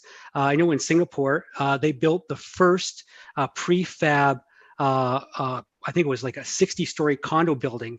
So they built the core, and then the boxes just fit into place all the way up, the same way they build cruise ships. And so I think there's a really value added opportunity here, that if we go ahead with the orbit and the sustainability initiatives, and we're working with a willing developer who's willing to entertain new technologies, new building practices, those types of things, that the 400 lands provide that. And I think it would be incumbent upon us to have some sort of strategy with the orbit to develop that type of industry locally, because not only if the orbit's successful and the industrial lands are successful built around it, then it becomes an opportunity to export those products throughout Ontario. And so I think it's a tremendous opportunity. Besides our IT kind of DMZ things that we're doing, I think this is a green initiative that we really need a strategy around, and I would put it in your lap to manage that for us. Sure. Before you mention strategy, that seems to be the word of the day.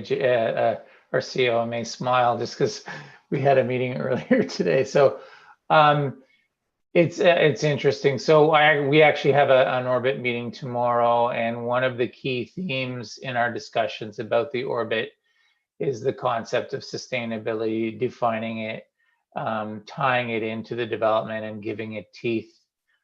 For probably over a year now, we've been talking about things like mass timber, The Cortel Group in particular have been talking about the linkage between the employment lands and the orbit and how that all fits together. So yeah, thank you for your input, Councillor Waters. I couldn't agree more. And I'm going to say, I'm not sure we were there yet. So maybe you've brought a bit of a focus or a lens to that. I can definitely see us putting together, you know, a strategy that would tie in the lands, the orbit, sustainability, and how that all works together. So yeah, absolutely. Thank you, Mr. Taylor. CAO Rayner, did you have something to add? Just very briefly, Your Worship, members of council, I know it's a late hour. Happy to follow up with Councillor Waters offline, but I just wanted to suggest to the councillor that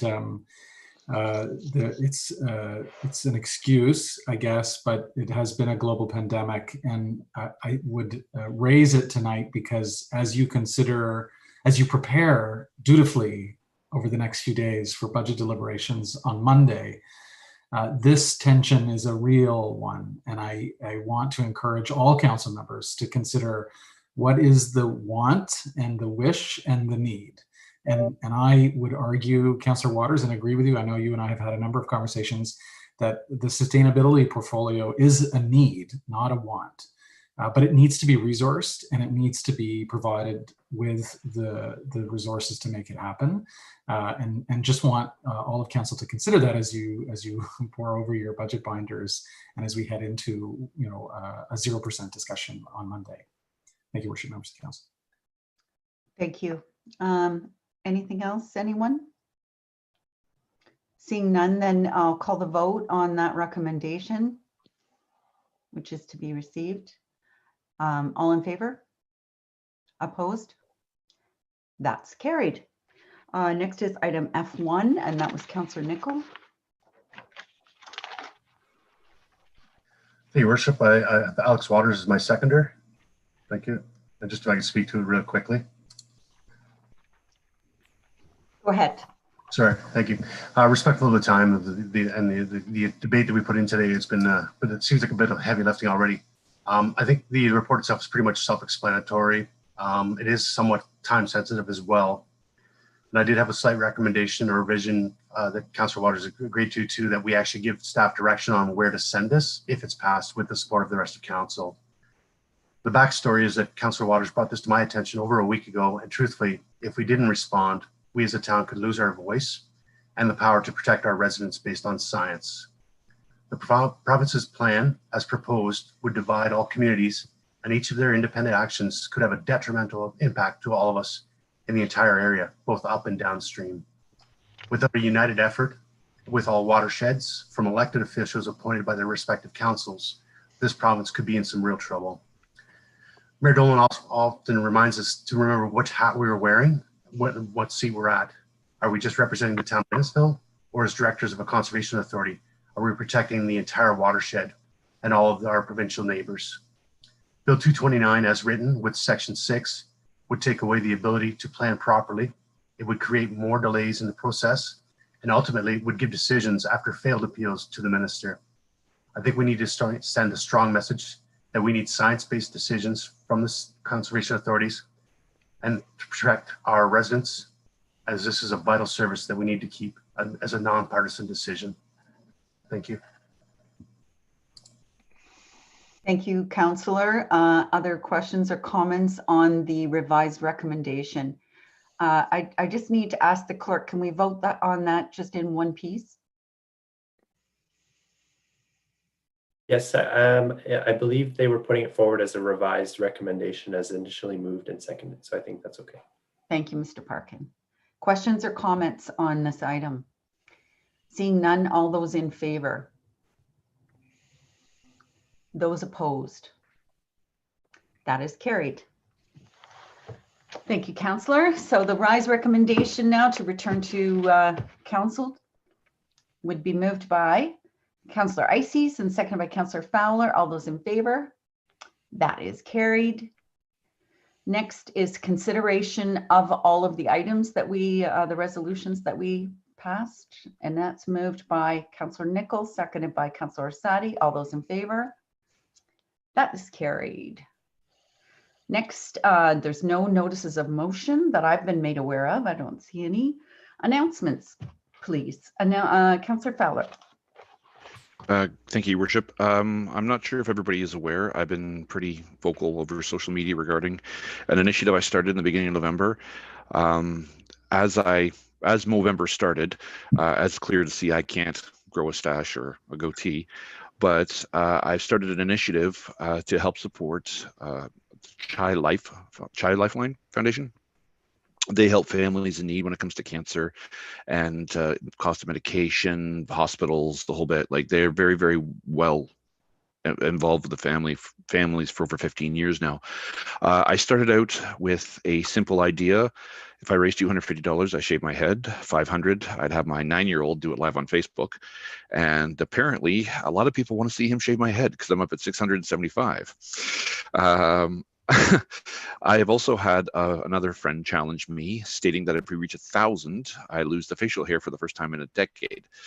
So I just want to say to everybody who's given, big, small, in between, thank you. The results I've gotten so far has been astounding. I've tripled my bare minimum that I've ever asked. And we still got time till Monday evening, because Tuesday, this is going on. Let's see if the rest of this goes with it. Thank you, everybody. Thank you, Councillor. Any other announcements? Councillor Ices. Thank you, Worship. Last Thursday, the South Simcoe Police Awards Night was held, and I kind of wasn't aware of it at the time because we were working, getting the harvest done, and I kind of glanced at my phone and saw that that evening had happened, and I guess it was a great night. I really miss doing it live like we did last year. And then on my Instagram feed, I saw that Constable Mark Hoving had been killed in the line of duty. And so I knew Mark personally. His brother worked on our farm, actually. And so it was quite a shock. And just talking about it, it's so heartbreaking for that family. And I just wanted to shout out to our South Simcoe policemen and all policemen who look after us so well, and thank you for doing what you do. Thank you so much for those words, Councillor Ices. I know it's been very hard on the policing community, and of course for people who knew the family, and my condolences. I know that Chief Fletcher, I was with him most of the day today, and he was so proud of the turnout on the bridges as he was returned home to Little Current, and every bridge was covered, and not just with police, but with firefighters, with paramedics, and just with residents just turning out to pay their respects. And it was thank you for those words. Anyone else have any questions or comments? Councillor Payne. Thank you, Your Worship. I just want to do a shout out for our staff, because tonight in the pouring rain, Karen Shea brought me my plug that I can fix my computer so I can be here tonight and join in with the council meeting. I appreciate our staff so much, and they sometimes they get a really bad comments or whatever, but you know what? They've got a good heart, and they're really hardworking staff. So from me, I say thank you to all our staff at the town of Innisfil. I greatly appreciate you. Thank you. Thank you, Councillor Payne. And with that, I would ask all of staff to please put on their videos if they so choose, because we do appreciate you all. Councillor Waters.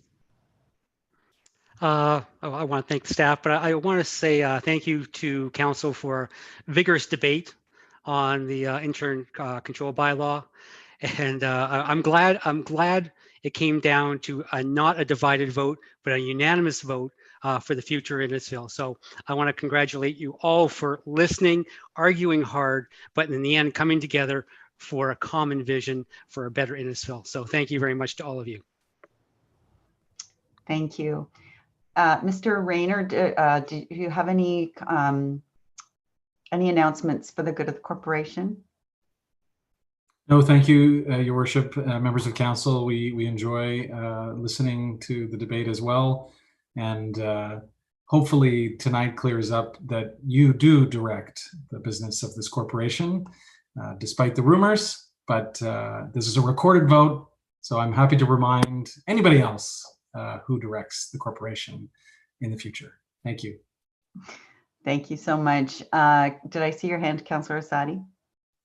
Thank you. Yes, and I just wanted to echo that as well, because you know, when all of us in council, we take these roles as a councillor, and I think anyone on council will say that this year or these 2 years here have been one of the toughest, and the workload and the pressure.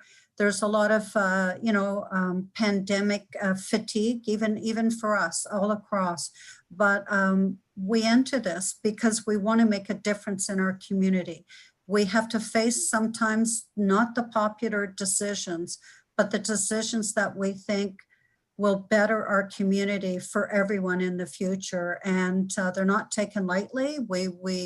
We struggle with them, and I wanted to thank the rest of council for that as well, for allowing me the latitude. And I apologize that I read out the 7,000 when I gave my recorded vote. It was just because I forgot to mention that I represent over 7,000 people in my ward, and that was a part of my consideration. But I want to thank all of council because I appreciate being on this team. We may have difference of opinions, but we all care about about our community and where we live. So thank you for that. Thank you. I think the biggest thank you we can give to our staff right now is letting them turn off their computer for a few hours. So announcements, unless there's anyone else that needs to, no, I'm not seeing any. So next we have the confirming bylaw, and that would be moved by Councillor Van Berkel and seconded by Councillor Asadi. All those in favor? That is carried. And finally, adjournment, moved by Councillor Nicol and seconded by Councillor Fowler. All those in favor? And that is carried. I would say enjoy the evening, but it's almost over. So we'll see you soon, council, with your budget books and your sleeves rolled up, and away we go on November the 30th. Good night, everyone. Good night, everybody. Good night, everyone.